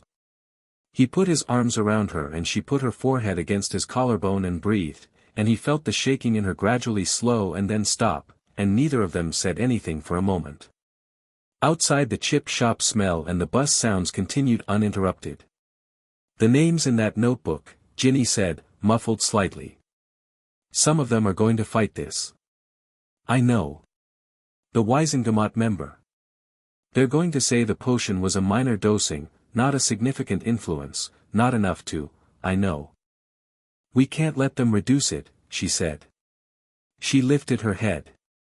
Her eyes were dry and her jaw was set and she looked like herself, entirely, completely herself, all the way down, no question about it. We can't let them make it small. We won't, Harry said. She stepped back. Squared her shoulders. Looked at the room once more, at the photographs, the crystallized pineapple, the wine glass sitting by the armchair like a half-finished thought. I want to burn this place down, she said conversationally. I understand the impulse. I'm not going to. I know. But I want to. Noted, Harry said. For the record. The ghost of something crossed her face, not the full laugh, not yet, that would come later when there was space for it, but a flicker, a recognition, and she shook her head slightly in the way she did when something had been diffused rather than resolved. Let's go, she said. We need to get back and talk to Dad about the Wiesengemot petition before Slughorn's been processed long enough for someone in the ministry to start making phone calls. She walked to the door. Harry looked at the photograph one more time. That girl at the end of the table, pleased and bright-eyed, entirely unaware. He looked at her for a moment and felt something that was a mixture of grief and something else, something that had been building since the vault, since the kitchen, since the moment she'd folded that parchment with precise and furious hands. He turned and followed Ginny out of the flat. On the stairs she reached back without looking and took his hand, briefly, as she navigated the narrow turn on the landing. Her hand was warm and she let go at the bottom of the stairs without making anything of it, which was so entirely Ginny that he felt it more than he would have felt anything more deliberate. Outside, Bristol blinked in the late afternoon sun. Tonks had already secured a ministry car, non-magical, unremarkable, the kind of vehicle that could sit outside a chip shop in Clifton without anyone noting it down. Slughorn was in the back, very still, looking out the window with the expression of a man taking inventory of things he would not be seeing for a while. Bill came around the car and handed Harry the cursebreaker's device. Evidence, he said. The portkey signatures from the flat. And the ward configurations. Useful for establishing intent if his legal team tries to argue he was simply storing potions rather than actively managing concealment. Thank you, Harry said. Bill looked at him with an expression that had a warmth in it that was different to his usual professional assessment. You did well today, he said. Both of you. He glanced at Ginny. She especially. Don't start, Ginny said, getting into the front seat. I'll cry and then I'll be furious about crying. Fair enough, Bill said, and got in the back beside Slughorn. Harry stood by the passenger door for a moment, one hand on the roof of the car, and looked up at the Georgian terrace with its ordinary windows and its blank front door and its chip shop underneath. He thought about the vault at the ministry, the vials in their rows, the neat handwriting on all those small paper tags. 780. He'd said he needed 2 days. He'd needed less than one. He got in the car. Weisengamot, Ginny said from the front seat, already looking at the road ahead. Weisengamot, Harry agreed, and Tonks pulled out into the Bristol traffic. Chapter 4, The Collector's Cabinet. The Ministry of Magic at 8 in the morning had a different metabolism to its midnight self. Where the night shift had been sparse and amber-lit and watchful, the morning brought a kind of organized chaos, witches and wizards streaming through the atrium in varying states of caffeination, robes in every color of the bureaucratic spectrum, the fountain bubbling, the golden statues gleaming with their usual oblivious grandeur. It smelled of coffee and parchment and the particular ozone quality of a building running several hundred active enchantments simultaneously. Harry walked through it with Ginny on his left and Arthur on his right, and he felt the ripple go through the crowd the way it always did, that slight adjustment, that change in ambient noise, people noticing and pretending not to notice and then definitely noticing. He'd long since stopped finding it uncomfortable. It was just a condition of being him, like his eyesight. Arthur had the Weisengamot petition in a leather folder under his arm. He'd been up until 3 finishing it, he and Tonks and Harry working at the kitchen table while Molly brought tea and tried not to hover, while Ginny sat at the other end writing her own separate document that she hadn't shown any of them. When Harry had asked what it was, she'd said testimony and kept writing. The petition had 3 co-signatories. Arthur Weasley, representing the victim's family. Nymphadora Tonks, as the attending Auror. And Albus Dumbledore, via proxy designation, the portrait seal pressed in silver ink by a charm that Tonks had spent 45 minutes confirming was legally valid, and which she was prepared to argue to 3 separate tribunals if necessary. The 3rd signatory line had made Harry raise his eyebrows. Tonks had shrugged and said portrait law was a glorious mess and she intended to exploit every inch of it. Robards met them at the lift. He looked like a man who had not slept, which was accurate, and like a man who had spent his sleepless hours making decisions, which was also accurate. He shook Arthur's hand with both of his. Slughorn is in processing, he said, walking them toward the lifts. He's been cooperative. Voluntarily so. His legal representation arrived at 6 this morning and advised him to stay quiet, and he dismissed them. He paused. He wants to make a full statement. Of course he does, Ginny said. He wants to control the narrative. Robards looked at her. It was the first time he'd met her, Harry realized, and there was a moment of recalibration, the same recalibration Harry had seen in everyone who encountered Ginny expecting a victim and found something else. Miss Weasley, Robards said. I understand this is, I want you to know that this department's handling of, I know, Ginny said, not unkindly. And we'll deal with that. But right now I need to know about the notebook. The notebook, Robards said, and his expression shifted into the territory of professional concern. Yes. We've confirmed 14 names. 3 ministry officials, including Tiberius Knott, who has been informed from his hospital bed that he is under investigation for obstruction. 2 Hogwarts board members. 1 Weisengamot member, Algernon Fudge, Cornelius Fudge's second cousin. Cornelius Fudge is going to have opinions about this investigation, Harry said. Cornelius Fudge is currently having opinions about everything, Robards said dryly. He's been in Scrimgeour's office since 7. I have no control over what the minister's office. You don't need to, Harry said. The Weisengamot petition bypasses the minister's office entirely. The minister can have opinions. The full court doesn't need his permission to convene. Robards looked at the petition folder under Arthur's arm. You filed already?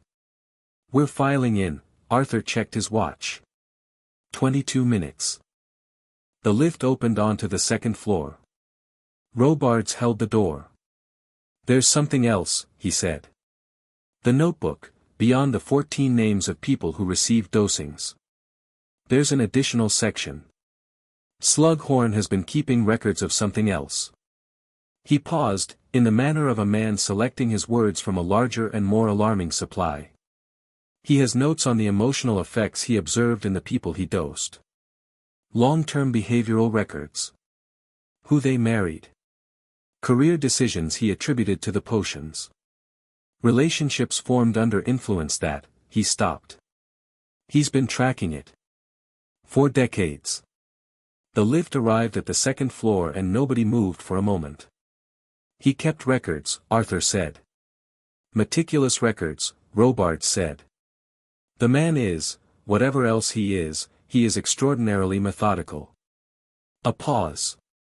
There are entries suggesting that at least 2 marriages were formed under potion influence. That one career decision, a decision to accept a senior ministry position rather than take a private sector role, was attributed by Slughorn himself to an administered dosing. He looked at Harry. One of those marriages is still intact. The couple have 3 children. The floor of the lift seemed to do something unsteady. Do they know? Ginny asked. No. She exhaled slowly. That's the part that goes to the Wiesengemot, she said. Not just what he did to me. All of it. Every name, every record, every marriage he thinks he manufactured. Her voice was very steady and very hard. The scope of it. The scope is what the court needs to see. Robards nodded once. I'll have copies of the full notebook prepared. Magically authenticated, tamper-evident seals. He looked at the petition folder again. When's the full court convening? We're requesting an emergency session, Arthur said. This afternoon if they'll grant it. Tomorrow morning at the latest. They'll grant it, Harry said. Robards looked at him. You sound certain. I am, Harry said. Simply. File the petition. They came off the lift on the second floor, and the morning took over, the particular procedural momentum of a large institution being pointed at a problem, forms and signatures and authenticated copies and the rhythmic bureaucratic percussion of things being set in motion. Arthur and Tonks went to file the petition. Robards went back to his floor. Bill, who had come in separately and met them in the atrium, went to speak to Gringotts' ministry liaison about the potions. There were questions about the vault's secondary wards that required a cursebreaker's analysis, and Bill had appointed himself the most convenient available expert. Harry and Ginny ended up, by the logic of the morning, in a small waiting area on the second floor that had 2 uncomfortable chairs and a window overlooking an internal courtyard and a table with a copy of the Daily Prophet 3 days old. Ginny ignored the chairs and stood at the window. Harry stood beside her. Below, the courtyard had a single tree, some kind of ornamental something, Harry never knew the names of trees, and 2 ministry workers were eating their early lunch on a bench beneath it, deep in a conversation that looked, from the gestures, like it was about something entirely unrelated to anything currently happening on the floors above them. The marriages, Ginny said quietly. Yes. That family. The 3 children. She looked at the tree. Does the court notify them? Is that, what does the law say happens when a marriage is? I don't know, Harry said. I don't think anyone does, because I don't think this has happened before in quite this form. He looked at her. That's going to be part of it. The law catching up with the situation. It shouldn't fall on the people who were dosed, she said. Whatever the legal implications are for those marriages, it can't fall on them. They didn't do anything. No, Harry said. That's what the court needs to establish clearly. Victims of administered potions cannot be held responsible for decisions made under influence. He paused. That principle is going to need to be explicit and binding before this is done. Ginny looked at him. You've been thinking about the legal architecture. Since about 4 this morning. She almost smiled. You and Dad were up at 4 working on the legal architecture. He's very good, Harry said.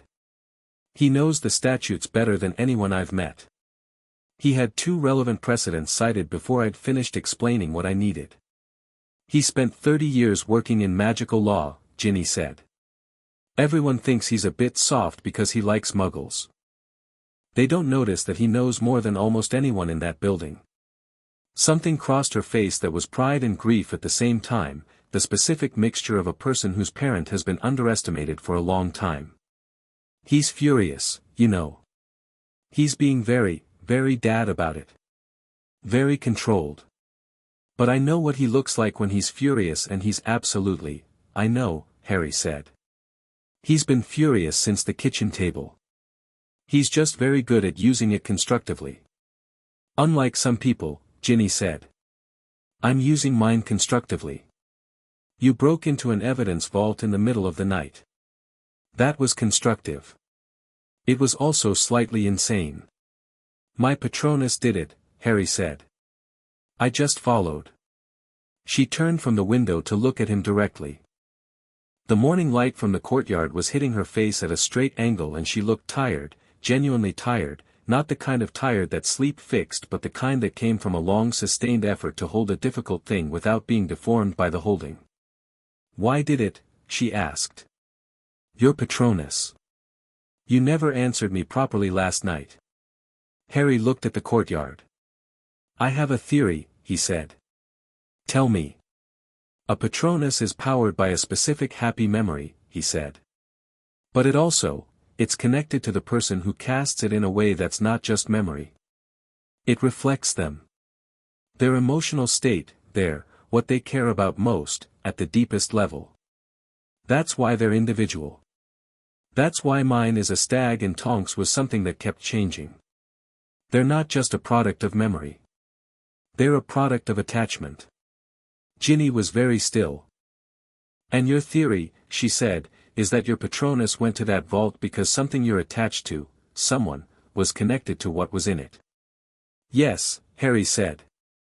A pause. That's your theory, she said.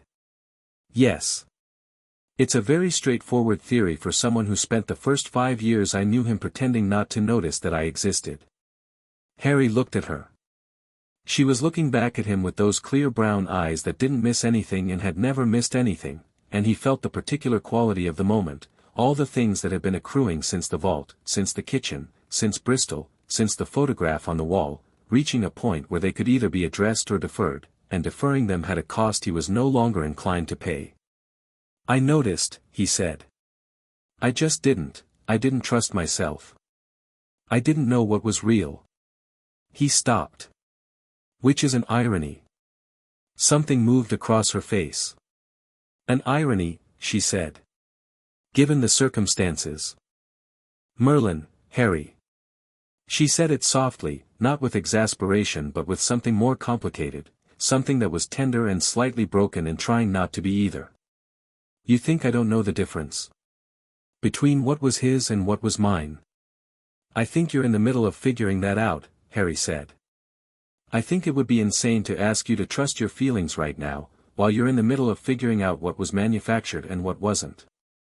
I never dosed you, she said. He looked at her. Whatever Slughorn put in my path, she said, he never dosed you. You are not in that notebook.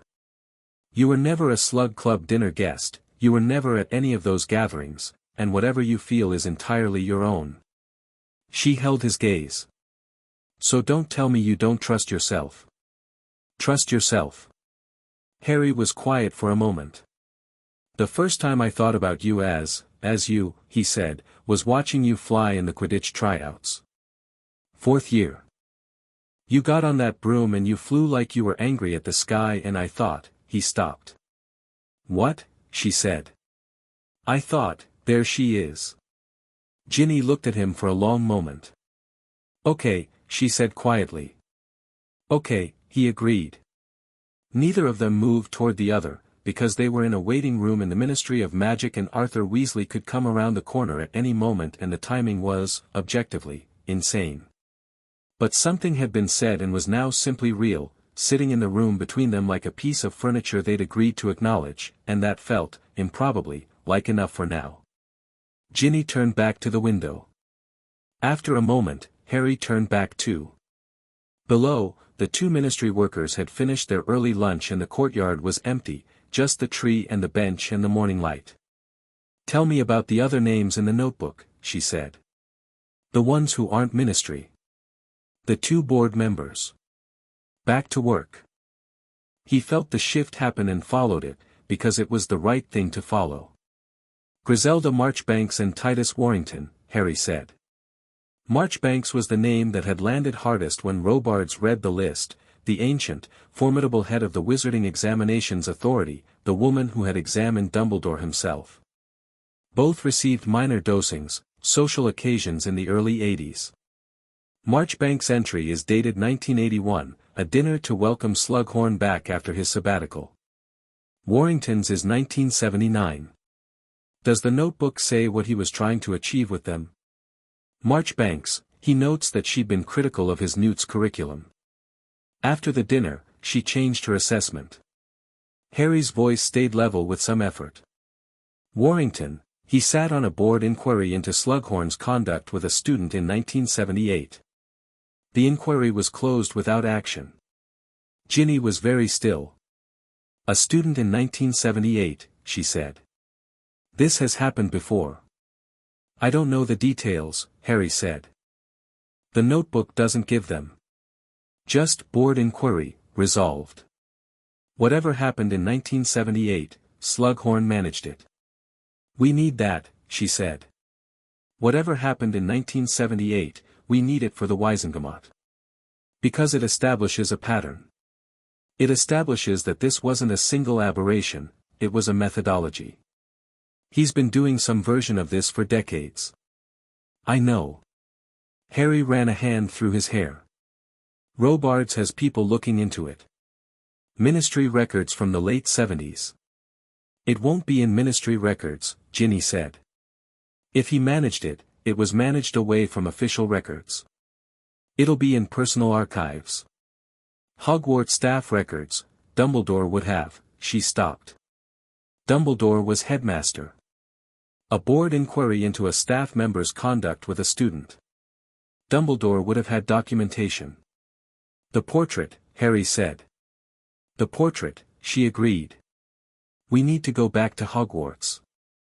Arthur appeared at the end of the corridor, Tonks beside him, and from the quality of their walk Harry could tell before they reached him that the petition had been filed and accepted. Arthur had the particular upright energy of a man who had been working in bureaucratic systems long enough to experience genuine joy when they functioned as intended. Emergency session granted, Arthur said. Tomorrow morning. 9 o'clock. Full Wizengamot. He looked at Harry. They tried to push it to next week. I cited the active vault access as evidence of ongoing risk and they moved it forward. Well done, Harry said. The minister's office sent a representative while we were filing, Tonks added. A very young man with excellent hair who used the phrase appropriate channels 4 times in 2 minutes. She paused. I told him the full court was an appropriate channel. He left to make some calls. Fudge will try to have Algernon removed from the session, Ginny said. On the grounds that he has a conflict of interest. He can try, Arthur said.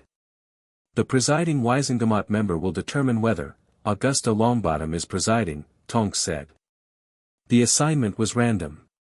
Or the universe has a sense of humor. She paused. Neither Fudge nor Slughorn nor any of their associates have ever, as far as I'm aware, had any connection to Augusta Longbottom. Harry thought about Neville's grandmother, that formidable, terrifying woman with her vulture hat and her absolute zero tolerance for nonsense, and felt, for the first time in what felt like several consecutive extremely long days, something approaching optimism. Good, he said. The flu journey to Hogwarts took them through the Burrow's fireplace first, Molly's insistence, which was not negotiable, and which manifested as sandwiches wrapped in paper and pressed into Harry's hands before he could object, because Molly Weasley's response to crisis had several phases and the current phase was feeding everyone involved. Harry ate his sandwich on the Hogwarts grounds, walking toward the castle in the afternoon heat. Ginny was beside him, eating hers with the focused efficiency of someone who'd remembered at the last moment that food was a requirement. Ron had come with them. He'd arrived at the ministry that morning, apparently having followed by his own initiative, and had spent several hours doing something extremely useful that nobody had asked him to do, namely going to the Daily Prophet and speaking, off record, to a journalist he knew from school. He had said, very carefully, that there was a significant story in development involving the ministry and Hogwarts and a named individual, and that the Prophet might want to have a reporter briefed and standing by. Harry had not asked Ron to do this. He was extremely glad Ron had done this. You should have been in Slytherin, Ginny told her brother, and Ron had looked pleased and appalled in equal measure. The castle smelled of summer, the particular airy quality it had without students, without the noise and the food smells and the accumulated magical energy of hundreds of teenagers. Their footsteps echoed in the entrance hall, and the portraits on the walls turned to watch them pass with the avid interest of people whose entertainment options were limited to whatever walked past. Dumbledore's office opened for Harry without drama. The gargoyle was beginning to feel like an old acquaintance. The portrait was awake and waiting. You found him, Dumbledore said. Yes, Harry said. He's in Ministry custody. He's cooperating. He stood in front of the portrait. I need the 1978 board inquiry. The one about Slughorn and a student. You would have had documentation. A pause. The portrait was very still. Albus, Harry said. Not unkindly. Not with a great deal of patience either. This is the same conversation we had before. So rather than have it again, I'll just tell you, I need the documentation because I need to establish pattern of conduct before the Wisengamot tomorrow. The documentation exists. You had it. It is in this office somewhere. He looked around. Where? Dumbledore looked at him with those painted eyes and then looked, very slightly, to the left. Harry followed the direction of the gaze. A cabinet against the wall, one of several, all of them crammed with instruments and objects and files, but this one had a specific characteristic that Harry noticed only because Bill's cursebreaker training had apparently been somewhat contagious these past 2 days. A locking ward on the cabinet. Small, old, personal. The kind a wizard put on something that he kept private not for official reasons but for personal ones. The kind of ward that was not for ministry secrets but for things a man was not ready to examine too directly. Harry went to the cabinet and put his hand flat on the lock. Albus, said the sharp-faced tutor headmistress in the next portrait over. I believe the young man requires, The lock gave.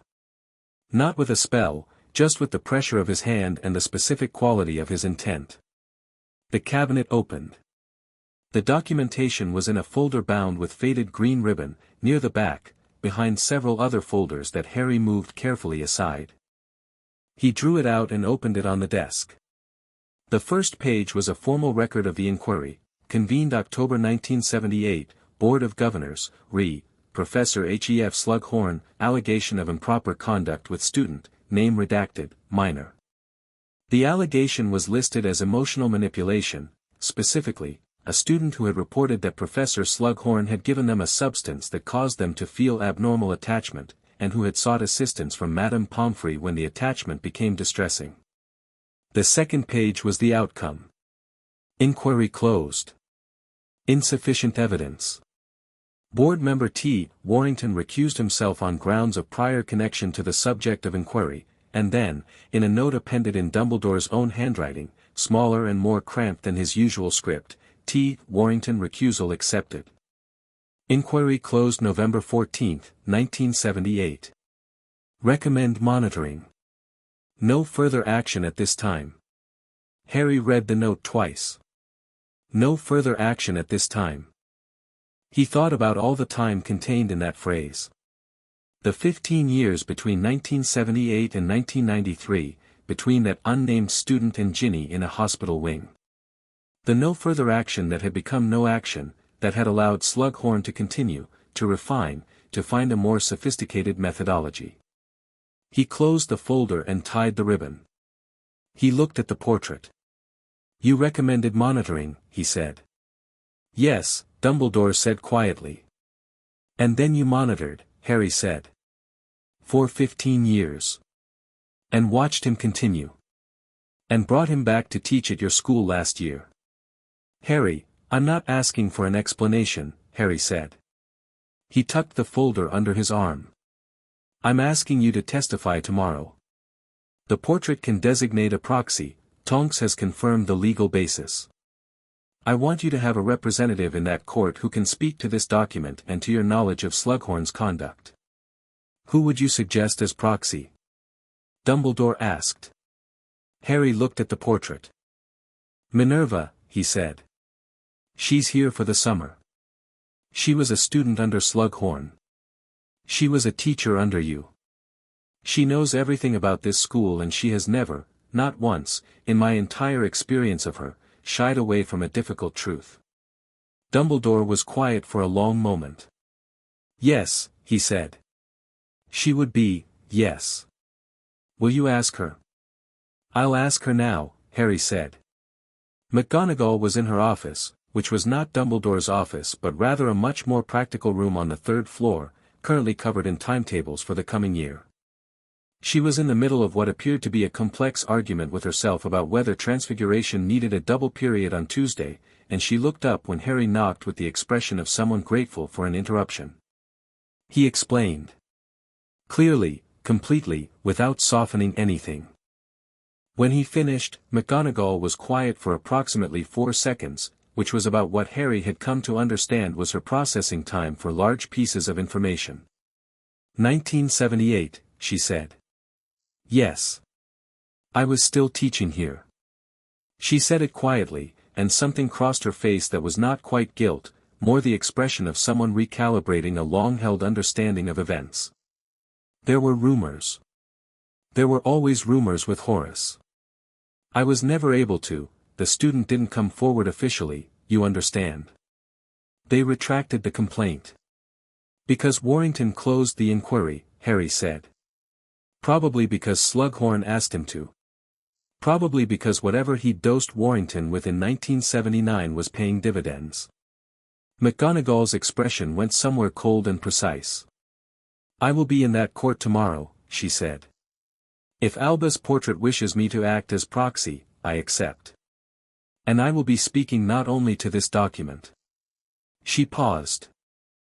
I have my own memories of Horace's conduct with students over the years. Small things I dismissed. Patterns I noticed and filed away and told myself were my imagination. She looked at Harry with the directness of someone making a commitment. I will not allow any of it to be dismissed tomorrow.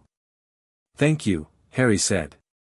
He found Ginny in the corridor outside, where she'd waited without being asked, which meant she'd decided the Dumbledore conversation was his to have and that she was thinking about larger logistics, which was confirmed when he came out and she immediately said, I want to see the vault one more time. Why? Because I want to count them myself, she said. I want to stand in that room and count every single one, and I want to do it before they become evidence in a legal file and I lose the chance to just see them. She met his eyes. Is that strange? No, Harry said. It wasn't strange. It was exactly her. They went back to the ministry. Harry got them into the vault. Robards had added his name to the access log officially now, which meant no more charm-picked locks, and they stood in the cold white light of Vault 114 together. Ginny walked the shelves. She didn't count out loud. She moved slowly along each row with her fingers not quite touching the vials, and Harry stood in the center of the room and watched her, and the room was very quiet. She went around all 4 walls. She stood at the end and turned to face him. 780, she said. Yes. He used 4, she said. That's what he told Robards. He administered 4 separate dosings. Using perhaps 10 vials total. She looked at the shelves. The other 770, he just kept. Stockpile. Insurance. Control. She looked at the vials. He liked having it. Not using it. Having it. Yes, Harry said. That's the collector's instinct. Having the thing is the point. Not the thing itself. She looked at him. Say that in the Wisengamot, she said. Exactly like that. I will. She looked at the shelves once more.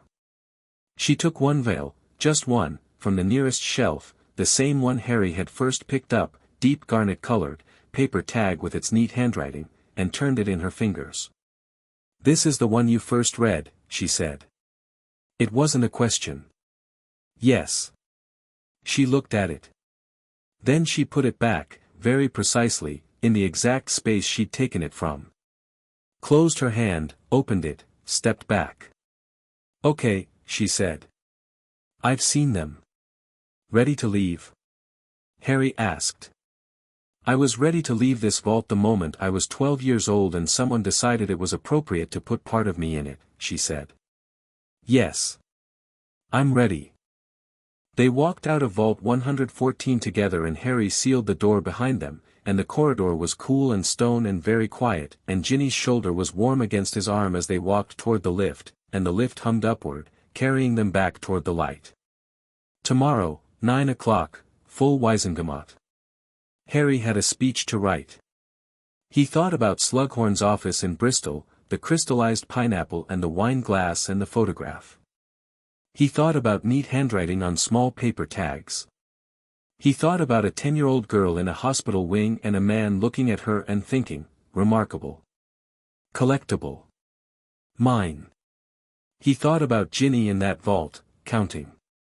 He wrote the speech in his head on the lift, and by the time they reached the atrium he had most of it, and by the time they walked out into the London evening he had all of it, and it was, he thought, probably the most honest thing he'd ever put together.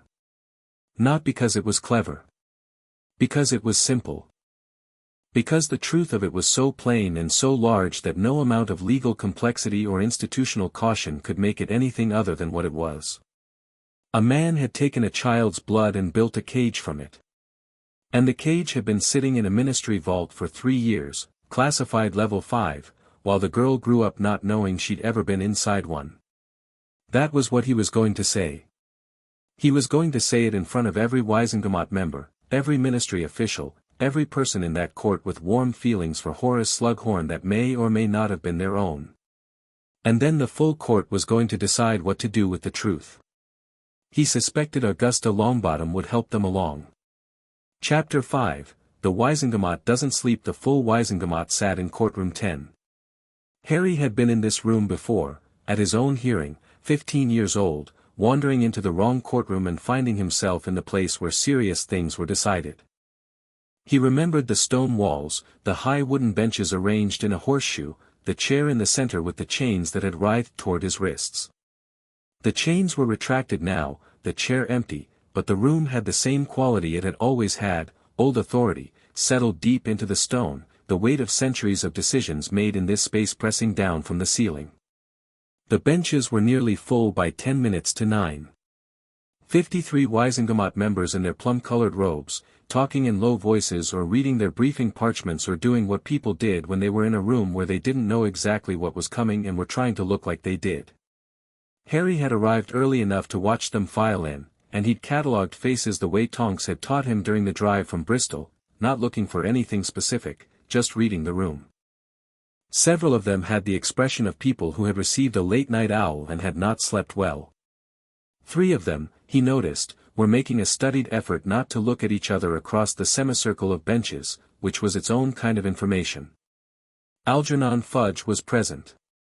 Cornelius Fudge's intervention on his behalf had apparently failed, which meant Augusta Longbottom had declined to recuse him before Harry even raised it, and had declined in whatever terms she used for declining things, which Harry imagined had not left much room for follow-up questions. Augusta Longbottom sat at the presiding bench, the elevated seat at the top of the horseshoe, the seat that faced the chair, the seat from which everything in this room could be seen.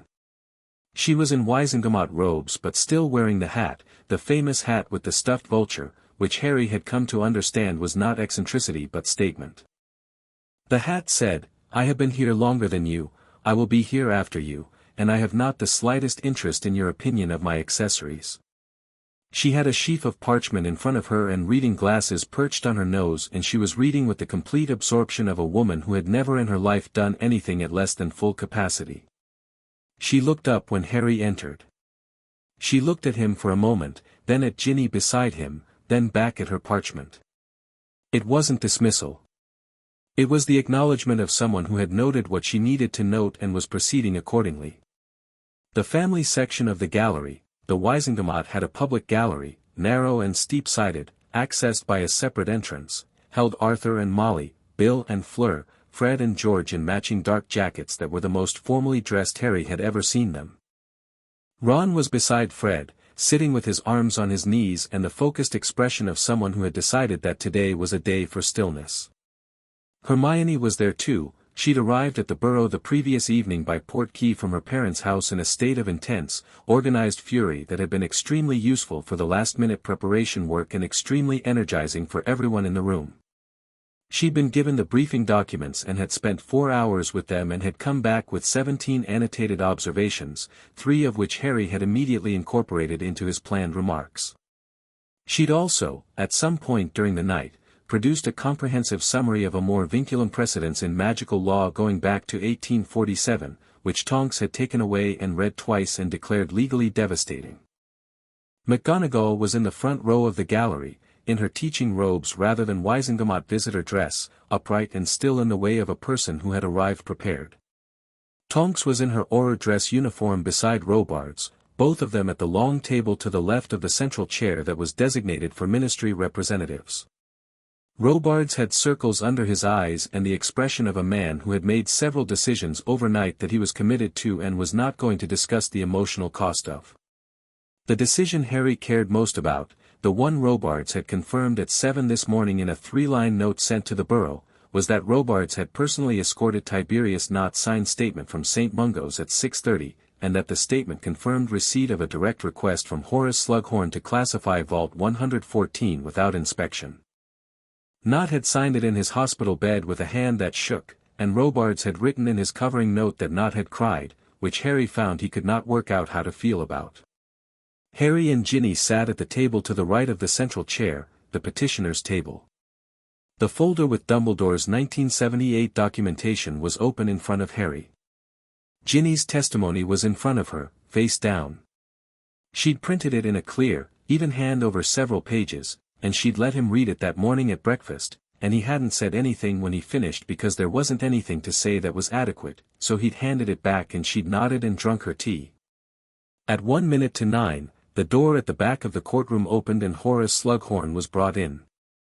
He was in plain robes, not his velvet, not his silk, not anything from the wardrobe of the comfortable, self-satisfied life he'd been conducting while a vault in the ministry's basement held 780 pieces of a girl's childhood. He looked smaller than he had in Bristol. Not diminished in a theatrical sense, simply smaller, the way people looked when the room they were in was large and the thing they'd done was being looked at by 53 people who had just read about it. He was seated in the chair. The chains stayed retracted. The chair was for the accused and the accused only, not for the shackled. Whatever else was happening today, this was not a criminal sentencing, that was a separate proceeding, already scheduled, the criminal process running its own course alongside. This was the full Wizengamot acting in its capacity as the highest magical court in Britain, called to establish facts, to rule on legal questions, and to determine the scope and nature of what had happened. Slughorn looked at Harry across the courtroom. He looked at Ginny. He looked at his hands. Augusta Longbottom set down her reading glasses. "This session of the full Wizengamot is called to order," she said. Her voice was extraordinary, it filled the room without effort, without amplification, the voice of someone who had been projecting authority into large spaces for 60 years. "We are convened on an emergency petition filed by Arthur Septimus Weasley, Nymphadora Tonks, and Albus Percival Wulfric Brian Dumbledore, acting through designated proxy Minerva McGonagall, pursuant to the matters contained in Petition 774 of 1996. She looked at the room over her glasses. The matters pertain to allegations of illegal potions manufacture, illegal administration of controlled substances, obstruction of ministry investigation, and a pattern of conduct involving deliberate emotional manipulation of persons without their consent over a period exceeding 20 years. The room was very quiet. "We will hear from the petitioners first," Augusta said. "Mr. Potter." Harry stood. He'd written a speech. He'd revised it 3 times. He'd practiced it in the Burrow garden at 7 in the morning while the chickens watched him with their usual expression of total indifference. He'd had Hermione critique it and he'd incorporated 2 of her suggestions and rejected the third on the grounds that he didn't want to sound like a legal filing, he wanted to sound like a person. He stood in front of the full Wisengamot and he said what had happened. He didn't use notes. He'd decided against notes because notes meant looking down and looking down meant the room could look at each other instead of at him, and he needed this room to look at him.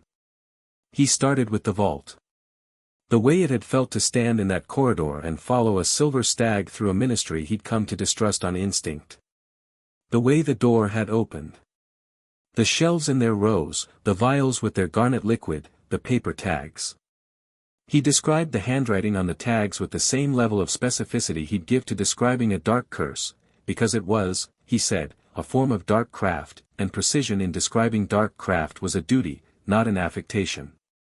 He cited the blood trace confirmation. He cited the dates. He cited the legal classification of amor vinculum under 17 separate statutes. He cited the ministry's 8-month inaction, the level 5 classification applied before any identification was made, the most recent vault access 11 days ago. He cited each of these things not as isolated facts but as a chain, each one pulling the next, the whole chain being the story of how a man had done something and then systematically managed the evidence of it while the person it was done to went about her life without knowing. Then he said the thing he'd worked out on the lift. A man took a child's blood, he said, and built a cage from it. The cage sat in a ministry vault for 3 years, classified level 5, while the girl grew up without ever knowing she'd been inside one. He paused. That is what we're here about. Not the potions as objects. Not the statutes, though the statutes matter and they will be cited. We're here because the wizarding world has a habit of allowing exceptional people to make exceptional calculations about what other people should know about what's been done to them, and we're here today to establish, clearly, that this habit ends. He looked at Algernon Fudge, who was very still in his bench. He looked at the Wisengamot member third from the left on the right-hand bank, the one whose name was in the notebook, whose warm feelings for Horace Slughorn had been periodically topped up at dinners over the past decade. He looked at the room. Professor Dumbledore knew about a prior inquiry in 1978, he said. The documentation is in your briefing packs on page 11. He recommended monitoring. He monitored for 15 years and then invited the subject of that monitoring to return to teach at a school full of children. He kept his voice level. I'm not here to prosecute Dumbledore. I'm here to ask this court to understand that the conditions that allowed this to happen were not one man's pathology operating in isolation. They were a man's pathology operating in an environment that had decided, repeatedly, that the disruption of confronting him was more costly than the damage of permitting him to continue. He let that land. The Wisengamot today has the opportunity to make different calculations, he said. I'm asking you to make them. He sat down. The room had the quality of a room that had forgotten to breathe for a few minutes and was now remembering. Augusta Longbottom looked at him over her glasses with an expression that told him absolutely nothing, which from her was probably a form of approval. The court thanks Mr. Potter, she said. We will now hear from the primary petitioner. Miss Weasley. Ginny stood. She picked up her testimony and walked to the center of the room without hurrying, without looking at the gallery or at Slughorn or at Harry. She walked to the small podium that had been placed in front of Augusta's bench and she set her papers on it and she looked up. Harry watched the room watch her.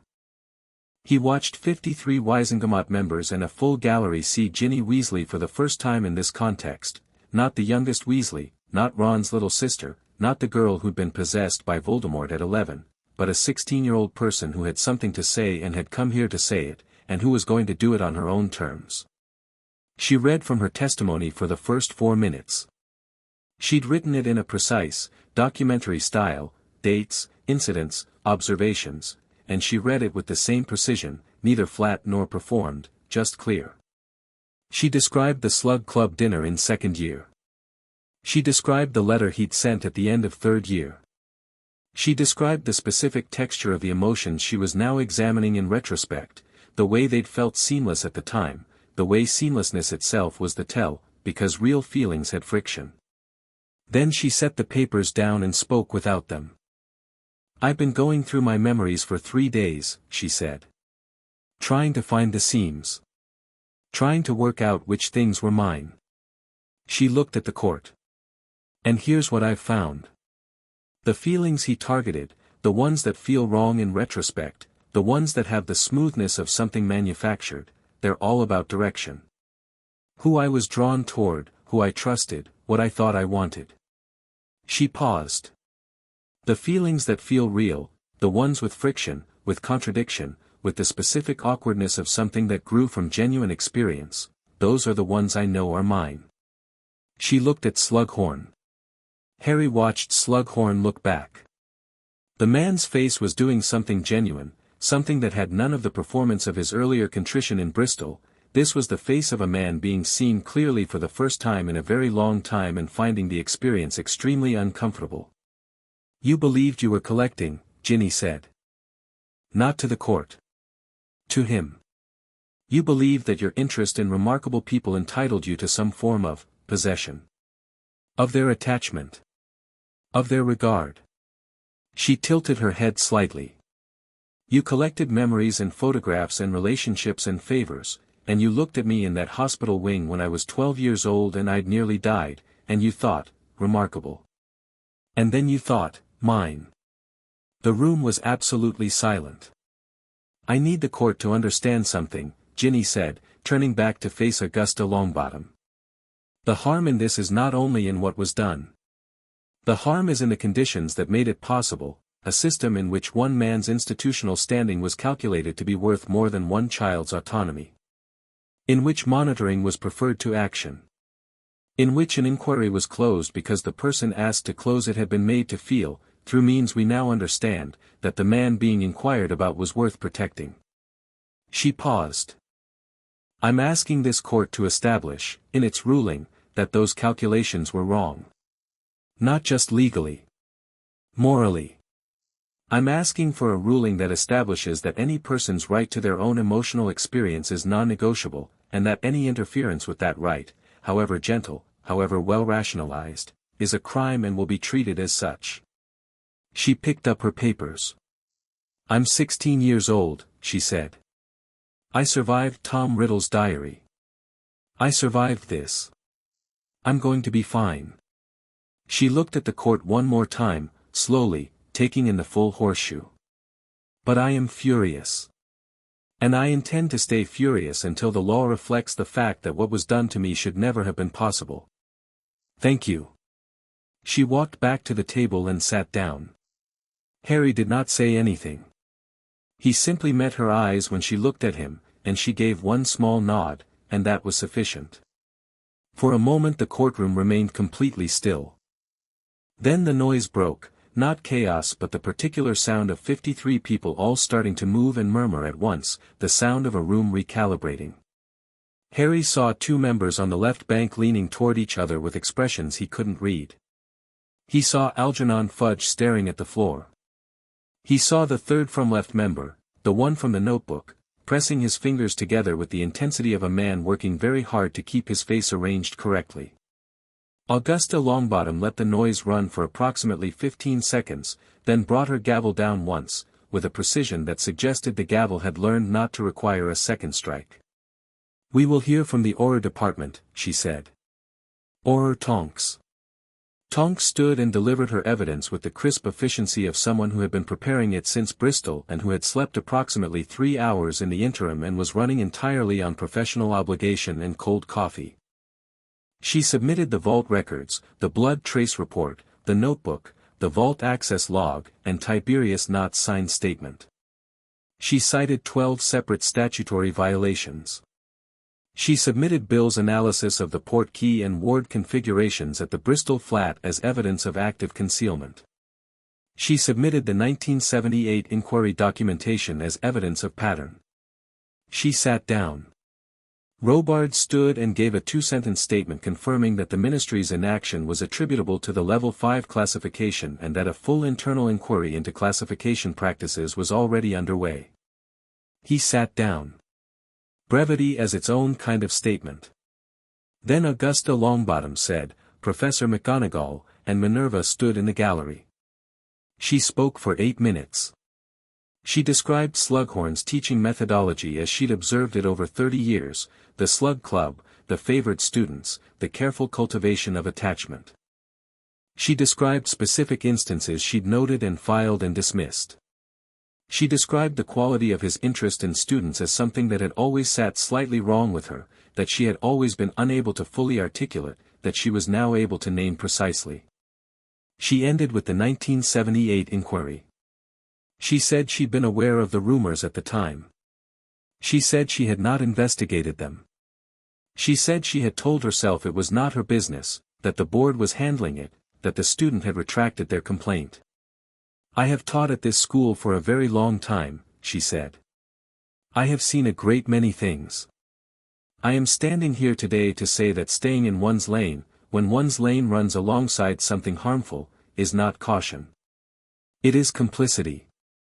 She looked at the court without flinching. "I include myself in that statement. I include Albus Dumbledore. I include every person in this room who received a fruit basket from Horace Slughorn and thought warmly of him without once asking themselves why they felt quite so warm." The room did another of its collective recalibrations. This one took longer. Augusta Longbottom nodded at McGonagall with an expression that was as close to approval as her face appeared to manufacture. "The accused," Augusta said. "Mr. Slughorn." Slughorn stood from the chair. He looked at the court. He looked at his hands. He looked, briefly, at Ginny, and Harry watched him look, and watched Ginny hold his gaze without moving. He gave his statement without drama and without theater. He described the 1993 collections. He described the methodology, the blood taken during routine potions work he'd conducted as a visiting guest, small quantities, the child never aware. He described the brewing. He described the years of production, the accumulation of the stockpile. He described the 14 names, the 9 dinners, the dosings. He described the 1978 incident, the student, whose name he gave, and whose name was written down by 3 separate clerks in the room. He described the Warrington request. He did not justify any of it. Harry had expected some form of justification, the elaborate self-exculpatory architecture of a smart man who had had decades to construct his rationalizations. But Slughorn simply described what he'd done with the precision of the record-keeper he'd always been, the same precision that had produced the notebook, the same handwriting that had tagged 780 vials.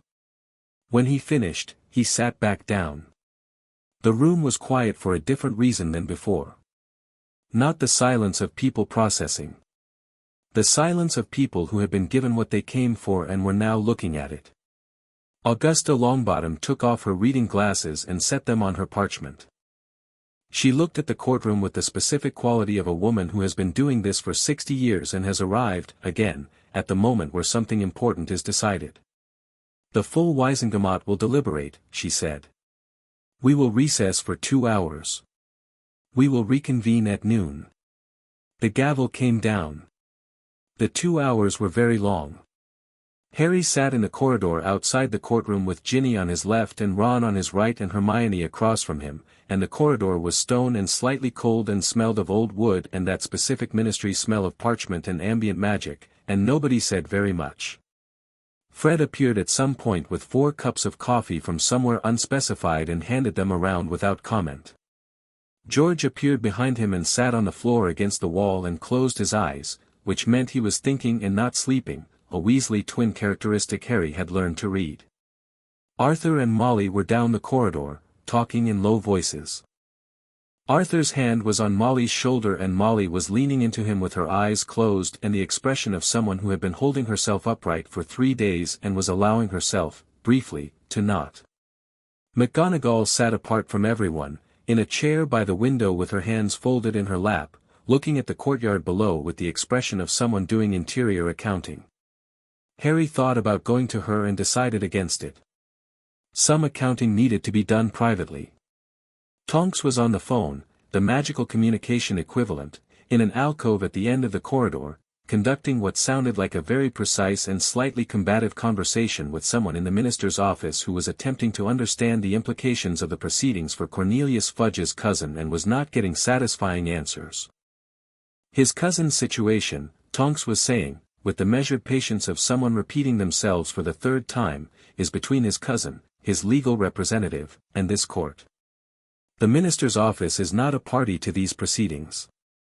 Yes, I understand the minister has, yes. Yes. Thank you. She ended the call with the expression of a person who had exercised considerable restraint. Ginny was reading. She'd produced a battered paperback from somewhere, Muggle, Harry noticed, a detective novel with a broken spine, and was reading it with the same focused attention she gave everything, and Harry understood that this was not avoidance but management. She was a person who needed something to do with her mind while her body waited, and a detective novel was an efficient deployment of that need. Ron leaned over at one point and looked at the cover. Any good? Very, Ginny said, without looking up. The detective is terrible at feelings but excellent at logic. Sounds like someone, Ron said, and looked at Harry, and Harry chose not to engage with that observation. The 2 hours passed. The gavel sounded from inside the courtroom and the doors opened. They filed back in. Harry watched the faces of the Wisengamot members as they returned to their benches. He'd been in enough rooms to know that 2 hours of deliberation left marks on people, and the marks he saw varied. Certain. Troubled. Resolved. Several members had the specific gravity of people who had arrived at something they hadn't expected to arrive at. Algernon Fudge sat down carefully and looked at the floor. The member third from the left on the right-hand bank, the one from the notebook, sat down and looked at Slughorn with an expression that was complex and personal and not managed enough to be entirely deliberate. Harry noted it. Filed it. That expression would need to be addressed in a separate conversation with a separate person, and that conversation was not today.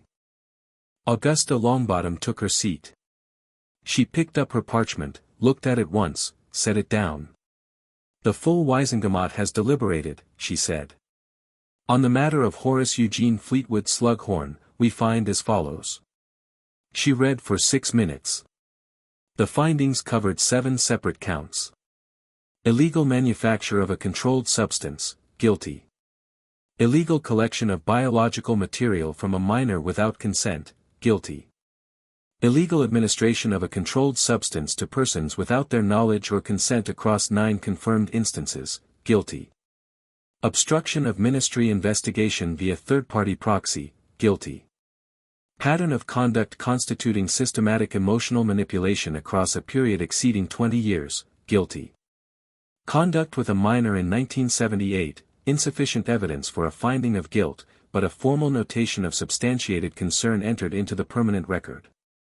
Complicity in the suppression of a 1978 board inquiry, this count directed to a separate proceedings involving Tiberius Knott and the estate of the deceased Warrington, who had died in 1989. On sentencing, Slughorn was remanded to ministry custody pending formal criminal sentencing in a lower court. His Order of Merlin, 2nd class, was formally suspended pending that proceeding. His Hogwarts teaching appointment, the one Dumbledore had arranged, the one Harry had helped secure, was voided, effective immediately. On legal principles, Augusta Longbottom spent the last 2 minutes of her ruling establishing the binding precedents that Ginny had asked for. The right of any person to their own emotional experience as non-negotiable under magical law. The classification of blood-keyed love potions of any variation as a Category 1 illegal substance, equivalent to a weapon. The establishment that any person whose decisions were made under administered potion influence bore no legal or moral responsibility for those decisions. The establishment that any institution, ministry, school, or otherwise, that received credible information about potential potion interference and did not act was itself subject to liability. The final line of the ruling was Augusta Longbottom's own. This court finds that the conditions enabling these acts were systemic as well as individual, she read, and directs the Ministry of Magic to convene a review of all standing investigation classifications applied in the past 10 years, with particular attention to cases in which the classification authority and the investigated party share a documented prior social connection. The full Waisengemot will receive the results of this review within 90 days. She set the parchment down. She looked at the room. This session is closed, she said. The gavel came down. The noise that followed was not celebration, this was not a room for celebration. It was the sound of a large formal proceeding releasing its held breath, of 53 people in plum robes beginning to process what had just been established in a room that smelled of old wood and centuries of decisions. Harry sat at the petitioner's table and let the noise happen around him. He was aware of people moving, Arthur and Molly coming down from the gallery, Fred saying something to George in a low voice, Tonks closing her briefing folder with a decisive snap. He was aware of Robards on the other side of the room, already on his communication device, already moving. He was most aware of Ginny, who had closed her detective novel and set it on the table and was sitting with her hands flat in front of her, looking at the center of the courtroom where the chair sat empty. She was looking at it the way she'd looked at the vials in the vault, as an object she had needed to see fully, from this distance, in this light. Then she turned to Harry. "The Waisengemot member," she said. "The one from the notebook." "I saw him," Harry said. "He needs to be talked to. Outside the court. Before he goes home and constructs a legal defense around the fact that he didn't know the warmth was," she stopped. "He needs to know that we know. And he needs to know that what happens next depends on what he decides to do with that knowledge." "Yes," Harry said. "I'll find him in the corridor." "We'll find him," she said. They stood together, and left the petitioner's table, and walked out of courtroom 10 and into the corridor where the Waisengemot member was waiting, not for them, but the waiting became for them the moment he saw them coming, and his expression showed the specific quality of a man who had been expecting this and had not managed to want it less by anticipating it. He was a tall man in his 50s named Corvus Pemberton, and he had a handsome, slightly florid face that had the quality of good living and poor choices in roughly equal measure. He straightened when they approached. "Mr. Potter," he said. "Mr. Pemberton," Harry said. "You voted in the majority." "Yes," Pemberton said. "And the notebook," Ginny said. "Your entry is from 1991. A dinner at his home in Wiltshire. He noted in his record that you were enthusiastic about a ministry appointment you'd previously been uncertain about." She looked at him without softness and without cruelty. "The appointment you took. The career that followed." Pemberton was quiet. "I don't know how much of your career was yours," Harry said. "We don't know that. Nobody knows that, including you. But the ruling today established the principle that you are not responsible for decisions made under influence." He held the man's eyes. "What you are responsible for is what you do from this point, with full information, completely clear of any potion's reach." Pemberton looked at them. He was doing something internal, something visible and effortful and private. "What do you want me to do?" he asked. "That's exactly the right question," Ginny said. "Because it's yours. Nobody's making you feel anything in this corridor. Whatever you decide, it belongs to you." She paused. "I'd start by resigning from the committee that oversees investigation classifications." Pemberton nodded slowly. "Yes," he said. "That would be, yes. And then I'd speak to someone at the ministry about a voluntary review of your decisions over the past 15 years, Harry said. "Not a criminal proceeding. A review. With the ruling today as the legal framework." He paused. "I'm not going to tell you what you'll find. But you should know." Pemberton looked at him for a long moment. He had the expression of a man who was genuinely, perhaps for the first time in a long time, deciding something. "All right," he said quietly. He walked away down the corridor. Harry watched him go. Ginny watched him go. "He might not follow through," she said. "No," Harry agreed. But he might. Arthur appeared at the end of the corridor and came toward them with Molly behind him, and his face had the specific quality of a man who had done something very difficult and very necessary and was beginning, slowly, to feel the weight of it come down. He stopped in front of Ginny and looked at her, and Harry had the good sense to take a step back and half-turn, giving them a space that wasn't quite privacy but was the closest thing available in a ministry corridor. He heard Molly say something that he couldn't make out. He heard Arthur's voice, low and rough-edged. He heard Ginny say, clearly, "I know, Dad. I know."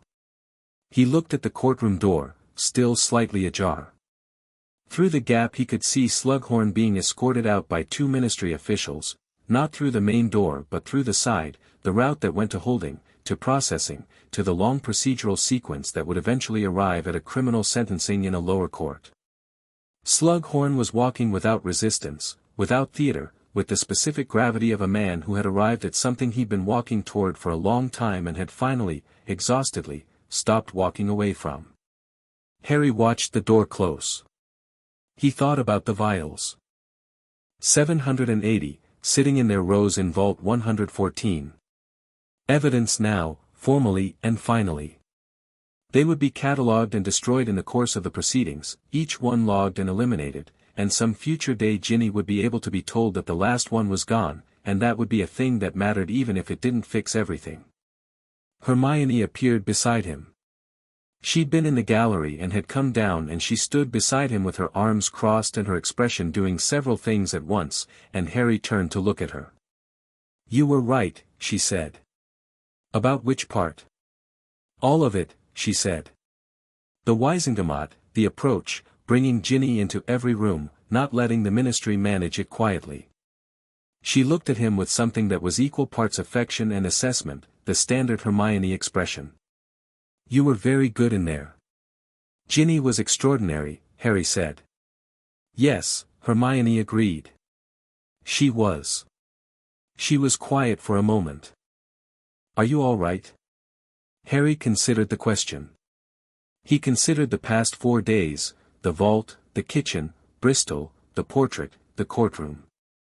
He considered the specific quality of exhaustion that came not from fear or danger but from sustained effort and care and the weight of something that mattered.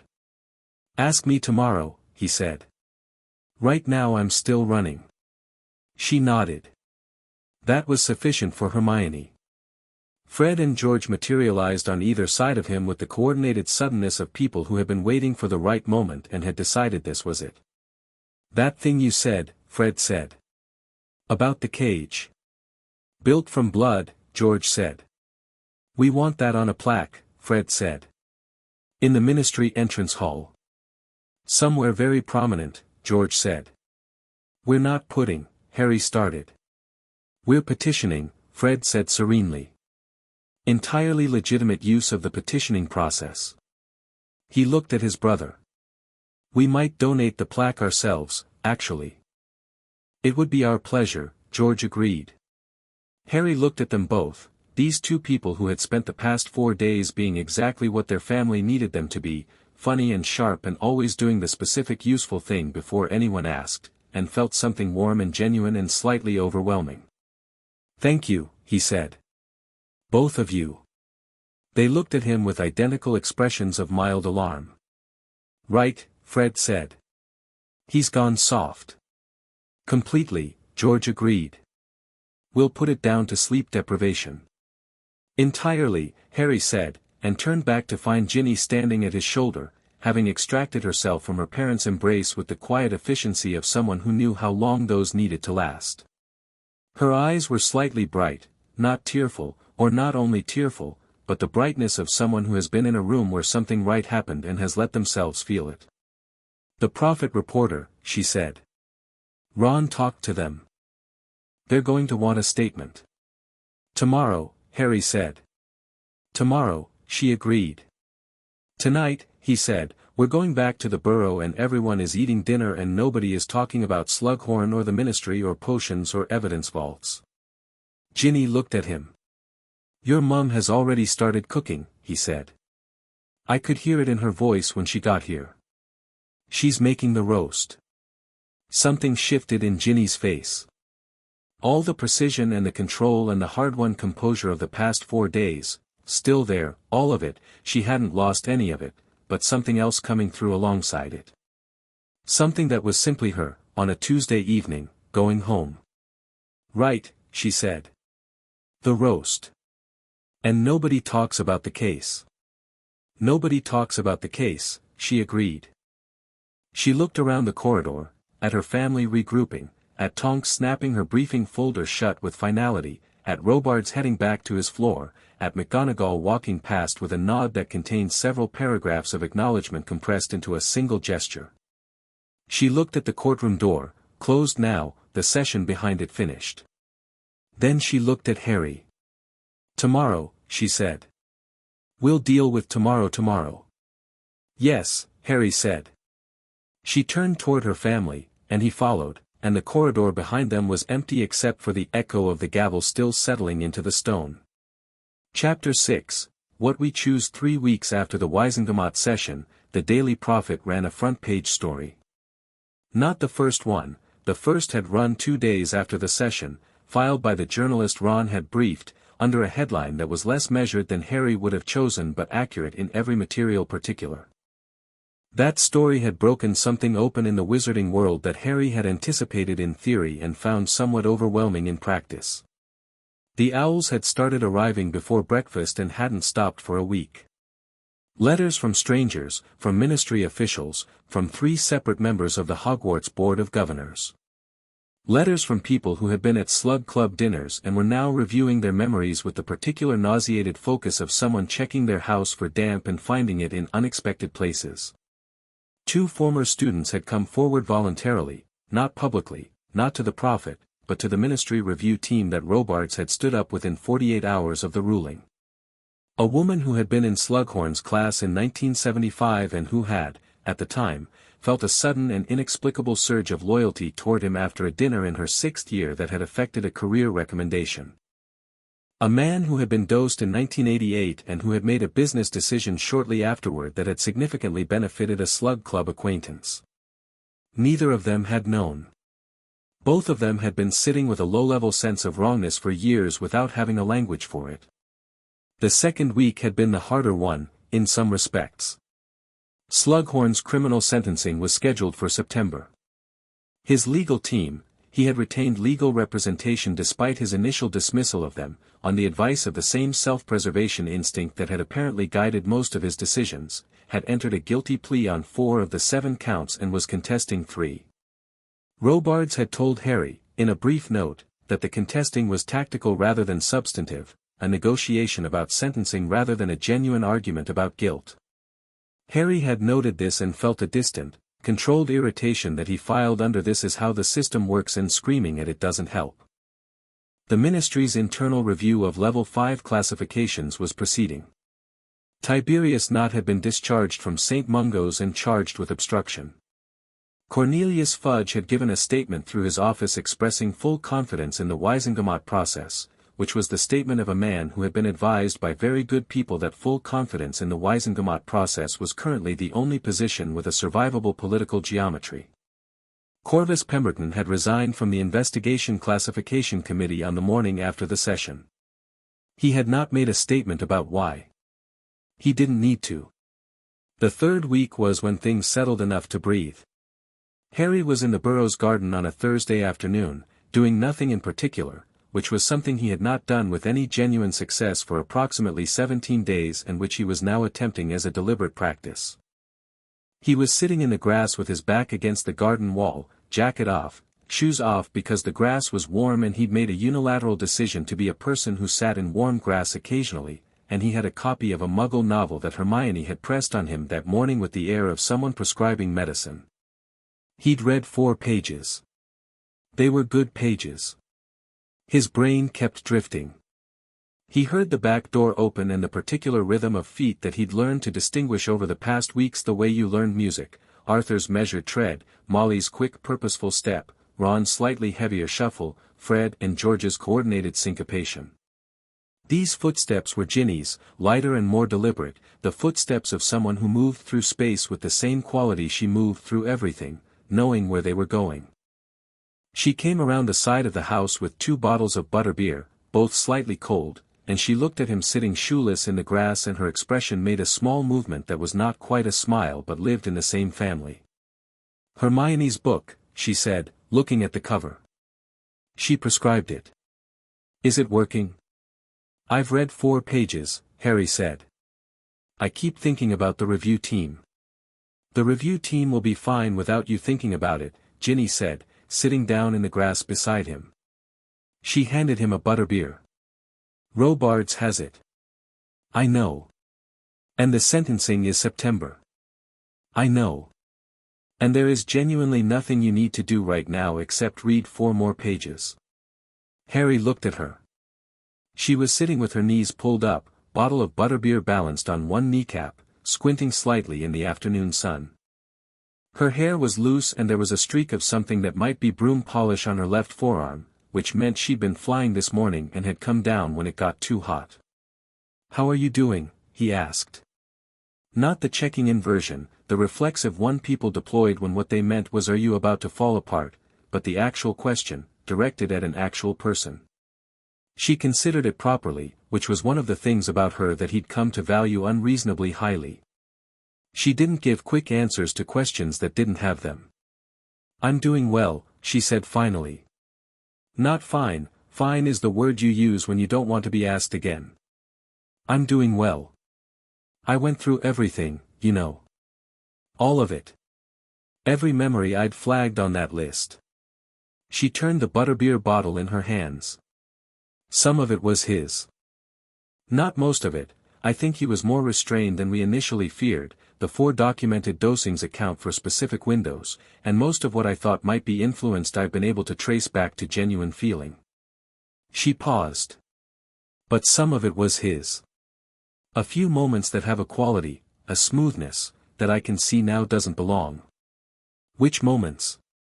She looked at him sideways. "The Michael Corner thing," she said. "Mostly. The initial attraction, that had the quality. Not the whole relationship, just the initial pull." She was quiet for a moment. "Which is strange, because I'm not sure what Slughorn was trying to engineer with that. Maybe just general susceptibility. Making me easier to redirect." Harry thought about Michael Corner, who was a decent enough person and who had dated Ginny for nearly a year and whom Harry had managed to find vaguely irritating on no specific grounds for the entirety of that period. He thought about how that information should make him feel and how it actually made him feel, and decided that he was not going to be simple enough about the human heart to feel straightforwardly satisfied by it. "And the Dean Thomas thing?" he asked. "That was entirely mine," she said, "and also entirely a mistake, which is comforting in a specific way. Mistakes are reassuring. Mistakes are something you choose." She looked at him. "All my mistakes are mine. That's what I came out of 3 weeks with. The choices that feel like mistakes are real. The choices that feel too smooth are the ones worth questioning. That's a solid methodology." "I thought so." She drank her butterbeer. "What about you? What about me?" "You've been here 3 weeks," she said. "You've helped run a Wiesengemot proceeding, you've kept my family from falling apart, you've written 17 notes to Robards and 2 to Dumbledore's portrait and 1 to Augusta Longbottom that I deeply want to read but you won't show me." She looked at him. "How are you doing?" Harry considered it with the same seriousness she'd given his question. "I'm tired," he said. "But the good kind. The kind where the tired is because something was worth doing." He looked at the garden. The gnomes had reappeared at the far end, doing whatever gnomes did when nobody was watching them, which probably wasn't anything wholesome. "I keep thinking about the vault. Not with the initial feeling. More like I can't quite let it go yet." "Because it's not done," Ginny said. "Probably. The sentencing will help," she said. "Not fix. Help. There's a difference." "I know." He turned the butterbeer bottle. "I also keep thinking about the Patronus." She looked at him. "About why it went there," he said. "And I've been thinking about it for 3 weeks, which is probably too long to spend thinking about something I already know the answer to. You already know the answer, she agreed. I already know the answer, he said. She waited. She was very good at waiting, he discovered. She had the patience of someone who had grown up in a house with 6 brothers and had learned early that the fastest way to get what you needed was to stop rushing for it.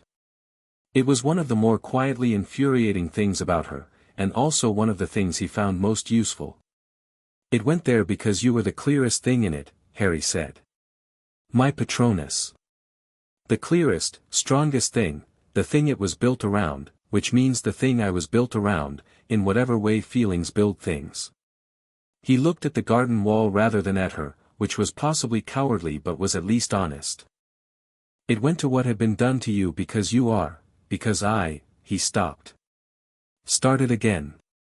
Because it knew before I did. And I'd like to stop having the slower version of the reaction. Ginny was quiet for a moment. That's the most Harry Potter way of saying something I've ever heard, she said. He looked at her. She was looking back at him with the expression she had when something was funny and something was also real, and she was letting both of those be true simultaneously, which was a facial expression he didn't think he could have described but could have picked out of a crowd of 10,000. I'm working on delivery, he said. Don't, she said. It was perfect. She leaned over and kissed him, which was as direct and deliberate and entirely her own as every other thing she'd ever done, and it lasted about 3 seconds, and then she leaned back and looked at him with the same clear, assessing expression she'd been looking at him with since they were 15. Okay, she said. Okay, he agreed. Don't make it weird. I would never. You were about to say something significant. I was going to ask if you wanted more butterbeer. She looked at him for a moment, then said, yes, actually, and he got up and went to the kitchen and stood at the fridge for a moment with his hand on the door and felt the particular quality of something that had been held at a careful distance for a very long time being allowed, finally, to simply be what it was. He got the butterbeer and went back out, and Ginny was lying on her back in the grass looking at the sky with her arms behind her head, and she accepted the butterbeer without sitting up, and he sat back down against the garden wall and opened Hermione's book. He read 11 pages before the back door opened again. Ron came out and stood over them with the expression of someone who had processed a significant amount of information over the past 3 weeks and had arrived at a position he was prepared to articulate. He looked at Harry. He looked at his sister. He looked at the proximity between them, which was not dramatic but was the proximity of people who had decided something. Right, Ron said. Ron, Ginny said, without opening her eyes. I'm just saying right, Ron said. I'm not saying anything else. Good, Ginny said. That's the correct decision. Ron sat down in the grass and they were all quiet for a moment, and then he said, Mum's going to actually combust when she finds out, and Harry said, she knows, and Ron said, she does not, and Ginny said, she absolutely does, and Ron thought about this and said, okay, fair, and they were quiet again. The afternoon went on. George appeared eventually and sat down without explanation. Fred appeared behind him and made a remark about the garden being a fire hazard with Harry's hair at this angle in the afternoon sun, which Harry deflected, which led to a 10-minute exchange that Ron participated in with considerable enthusiasm. At some point Arthur came out with a cup of tea and stood in the garden looking at his children and their additions, and his face did something so thoroughly itself, that particular smile, warm and complicated and deeply private, that Harry looked away because it felt too much like seeing something he didn't have language for yet. Molly called them in for dinner at 6:30. The kitchen was its usual summer evening self, the table extended to its full length, something excellent happening on the stove, the ambient magic of the house doing its small helpful things in the background. Harry sat in the chair that had become, over the weeks, simply his chair, the one beside Ginny and across from Ron, and the meal started. It was not a quiet dinner. Weasley dinners were not quiet, and Harry had stopped expecting them to be, had in fact started listening to the noise of them the way you listen to music you knew well, not waiting for specific things but knowing the shape of it, knowing who talked over whom and who went quiet when they were thinking and who laughed first and loudest. Fred and George were arguing about a cannon's trade. Ron was defending the trade with the energy of a man who knew he was wrong but could not in conscience concede. Arthur was asking Ginny about the flying she'd done that morning, wanting to know about her read on the new broom she'd borrowed from a friend on the Holyhead Harpies development squad, listening with the genuine interest of a man who loved to hear about the things his children were good at. Molly was passing things and making the small directing gestures that managed the traffic of a full table without anyone quite noticing they were being managed. Normal. Entirely normal. Except that it wasn't the same normal as before the vault, before the kitchen at 2 in the morning, before Bristol and the Wisingamot and the plum-colored robes and Augusta Longbottom's gavel. It was the same people and the same table and the same food, and it was different because they'd all looked at something difficult together and hadn't looked away, and that changed a room in a way that was permanent and mostly good. Harry ate his roast and listened to the argument about the cannons and thought about very little, which was its own kind of achievement. After dinner, when the plates had been cleared and Arthur had gone to his workshop and Fred and George had disappeared to wherever they went in the evenings and Ron was in the sitting room with the wireless, Harry stood in the kitchen doorway while Ginny helped Molly with the last of the washing up. He watched Molly hand Ginny a stack of plates to dry. He watched Ginny take them. He watched Molly say something quietly that he couldn't hear, and watched Ginny look at her mother and say something back, and watched Molly put her hand on Ginny's face in the way mothers did when children were older than the gesture, but the gesture was still the right one. He went to the sitting room. Ron was sprawled on the sofa with his feet up, the wireless playing something with a lot of brass, and he looked up when Harry came in with the expression of someone willing to be interrupted. "The review team sent a note today," Harry said, sitting in the armchair.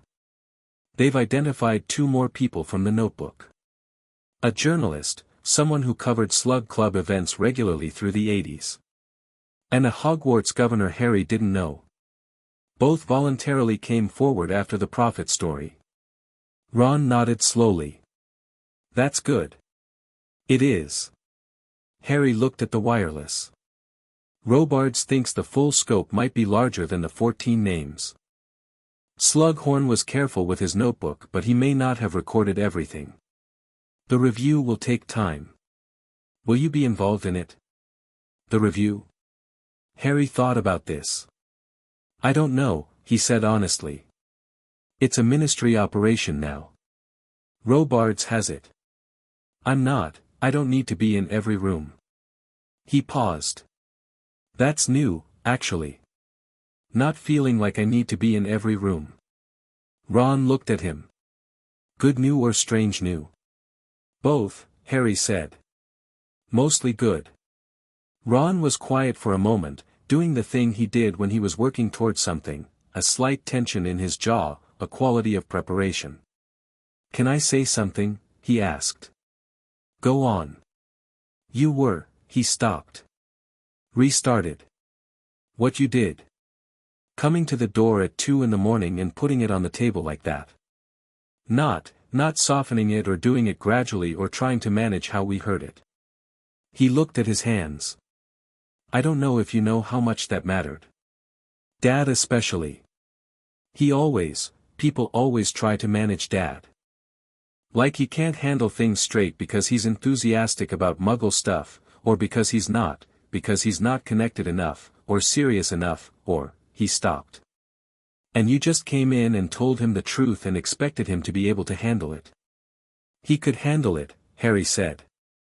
"I know," Ron said. "That's what I'm saying." He looked up. "Thanks." Harry looked at his best friend, the person who had seen him at his worst and at his best and at every state between them, who had left once and come back and who was, simply and without ceremony, one of the most necessary people in his life, and felt the weight of that in a way that didn't require much expression. "Thank you for the journalist," Harry said. Ron shrugged. "That was just common sense. It was brilliant." "I know," Ron said, and his mouth curved in a way that was wholly, recognizably itself. The wireless shifted to something slower. Outside, the Devon evening was going blue-gray, the last of the summer light going from the garden, and somewhere in the house a clock was ticking in the unhurried way of a clock that didn't have anywhere to be. Ginny appeared in the doorway. She looked at Ron, then Harry. "Walk?" she said. They walked out through the back garden, past the gnomes who had retreated into their holes for the night, through the gap in the hedge at the far end of the garden and out onto the path that ran along the edge of the hill behind the burrow. The path was narrow and overgrown with the enthusiasm of a Devon summer, and the valley below was settling into its evening colors, the greens going dark, the river catching what was left of the light. They walked for a while without talking, which had become comfortable in the way things became comfortable when you've been in enough intense rooms with someone. The silence didn't need to be filled because everything that needed to be said had been said in harder places. September, Ginny said eventually. The sentencing. September, Harry agreed. I want to be there for the sentencing. You will be. I want to give a victim impact statement. Harry looked at her. You already gave testimony to the full Wiesengemot. That was for the court, she said. A victim impact statement is different. It's not for the legal record. It's for, she paused. It's so that in whatever file they keep on Horace Slughorn's sentencing, there is a document that says, in my words, what the impact was. Not evidence. Not testimony. Just, she looked at the valley. A record. That I was a real person that this happened to and that I want it written down. Yes, Harry said. Of course. She nodded. They kept walking. The sixth-year is going to be strange, she said. Going back to Hogwarts without him there. With the new potions teacher, whoever they find. She paused. With everyone knowing. Everyone knowing what? Everything, she said. The stories in the Prophet. My name is in it. Second-year Ginny Weasley, youngest Weasley, Chamber of Secrets survivor, blood donor for 780 love potions. She said it with the flat accuracy of someone naming things precisely so they lost their power to wound her at unexpected moments. People are going to look at me differently. Some of them, Harry said. Some of them are going to look at you like you're made of glass. Some of them are going to be strange about it. He paused.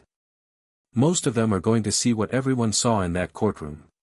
She looked at him sideways. Someone who stood up and said the exact right thing in front of the Wiesengemot and didn't flinch, he said.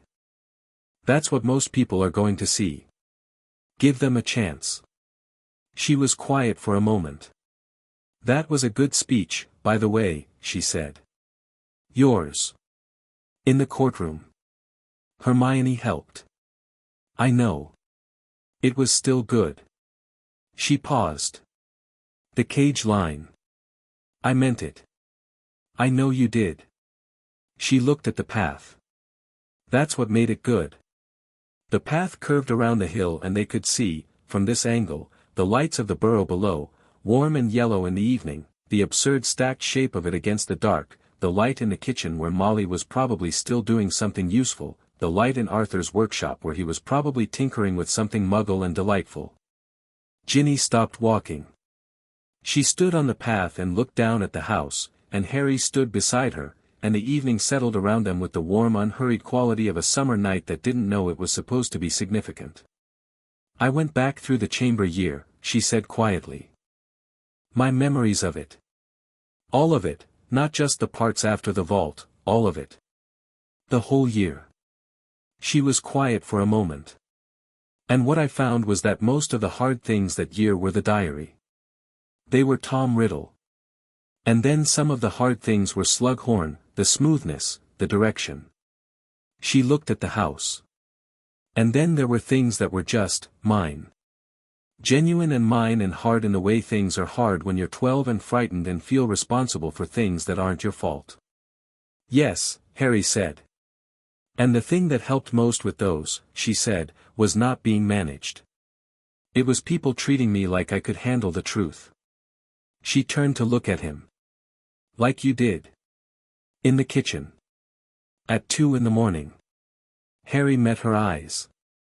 You gave us all the truth, she said. Completely. Even though it was the kind of truth that breaks things. You didn't try to soften it or sequence it or decide what we could manage. You just put it on the table. She tilted her head slightly. Most people would have waited. Most people would have consulted. They would have talked to Dumbledore first and then to Dad and then maybe told me a week later once everything was already decided. You came to us first. It was your family, Harry said. It was you. I know, she said. That's what I mean. She stepped forward and kissed him again, less brief this time, more like a statement, the kind of thing that knew what it was and was saying it without qualification. When she stepped back she had the expression of a person who had been making a series of decisions under full information and was satisfied with this one. Come on, she said. It's getting dark. They walked back down the path, and the lights of the burrow got closer, and the gnomes had emerged again to do whatever nocturnal gnome activity warranted the specific rustling from the hedge. The kitchen door was warm and yellow and slightly open, and as they got closer Harry could hear voices inside, Fred's, then Arthur's, then the sound of Ron laughing at something with the full-body laugh he only produced when something had actually caught him off guard. Ginny pushed the kitchen door open and they went in. The kitchen had gained people while they'd been out.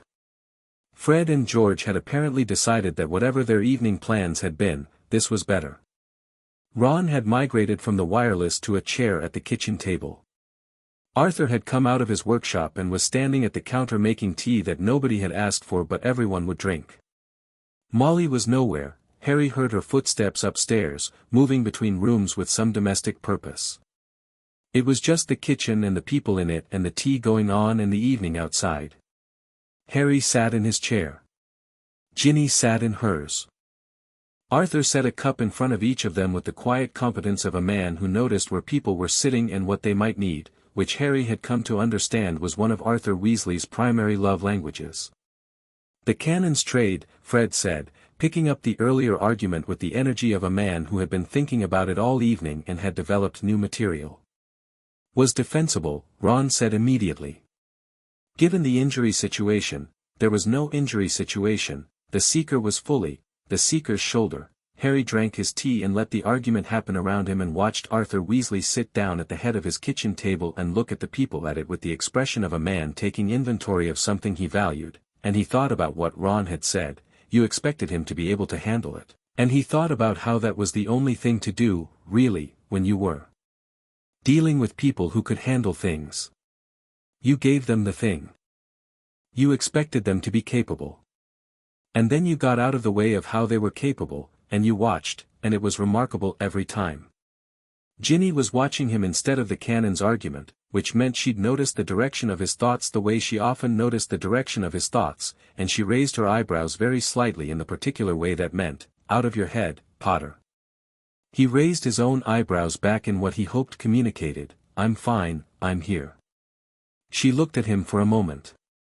Then she nodded toward the argument, which he understood as, pay attention, this is about to get interesting.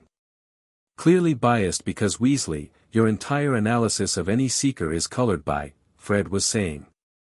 My analysis is objective, I have no emotional, you cried, George said, with devastating placidity. When would graduated? Ron opened his mouth. Closed it. That was, he started.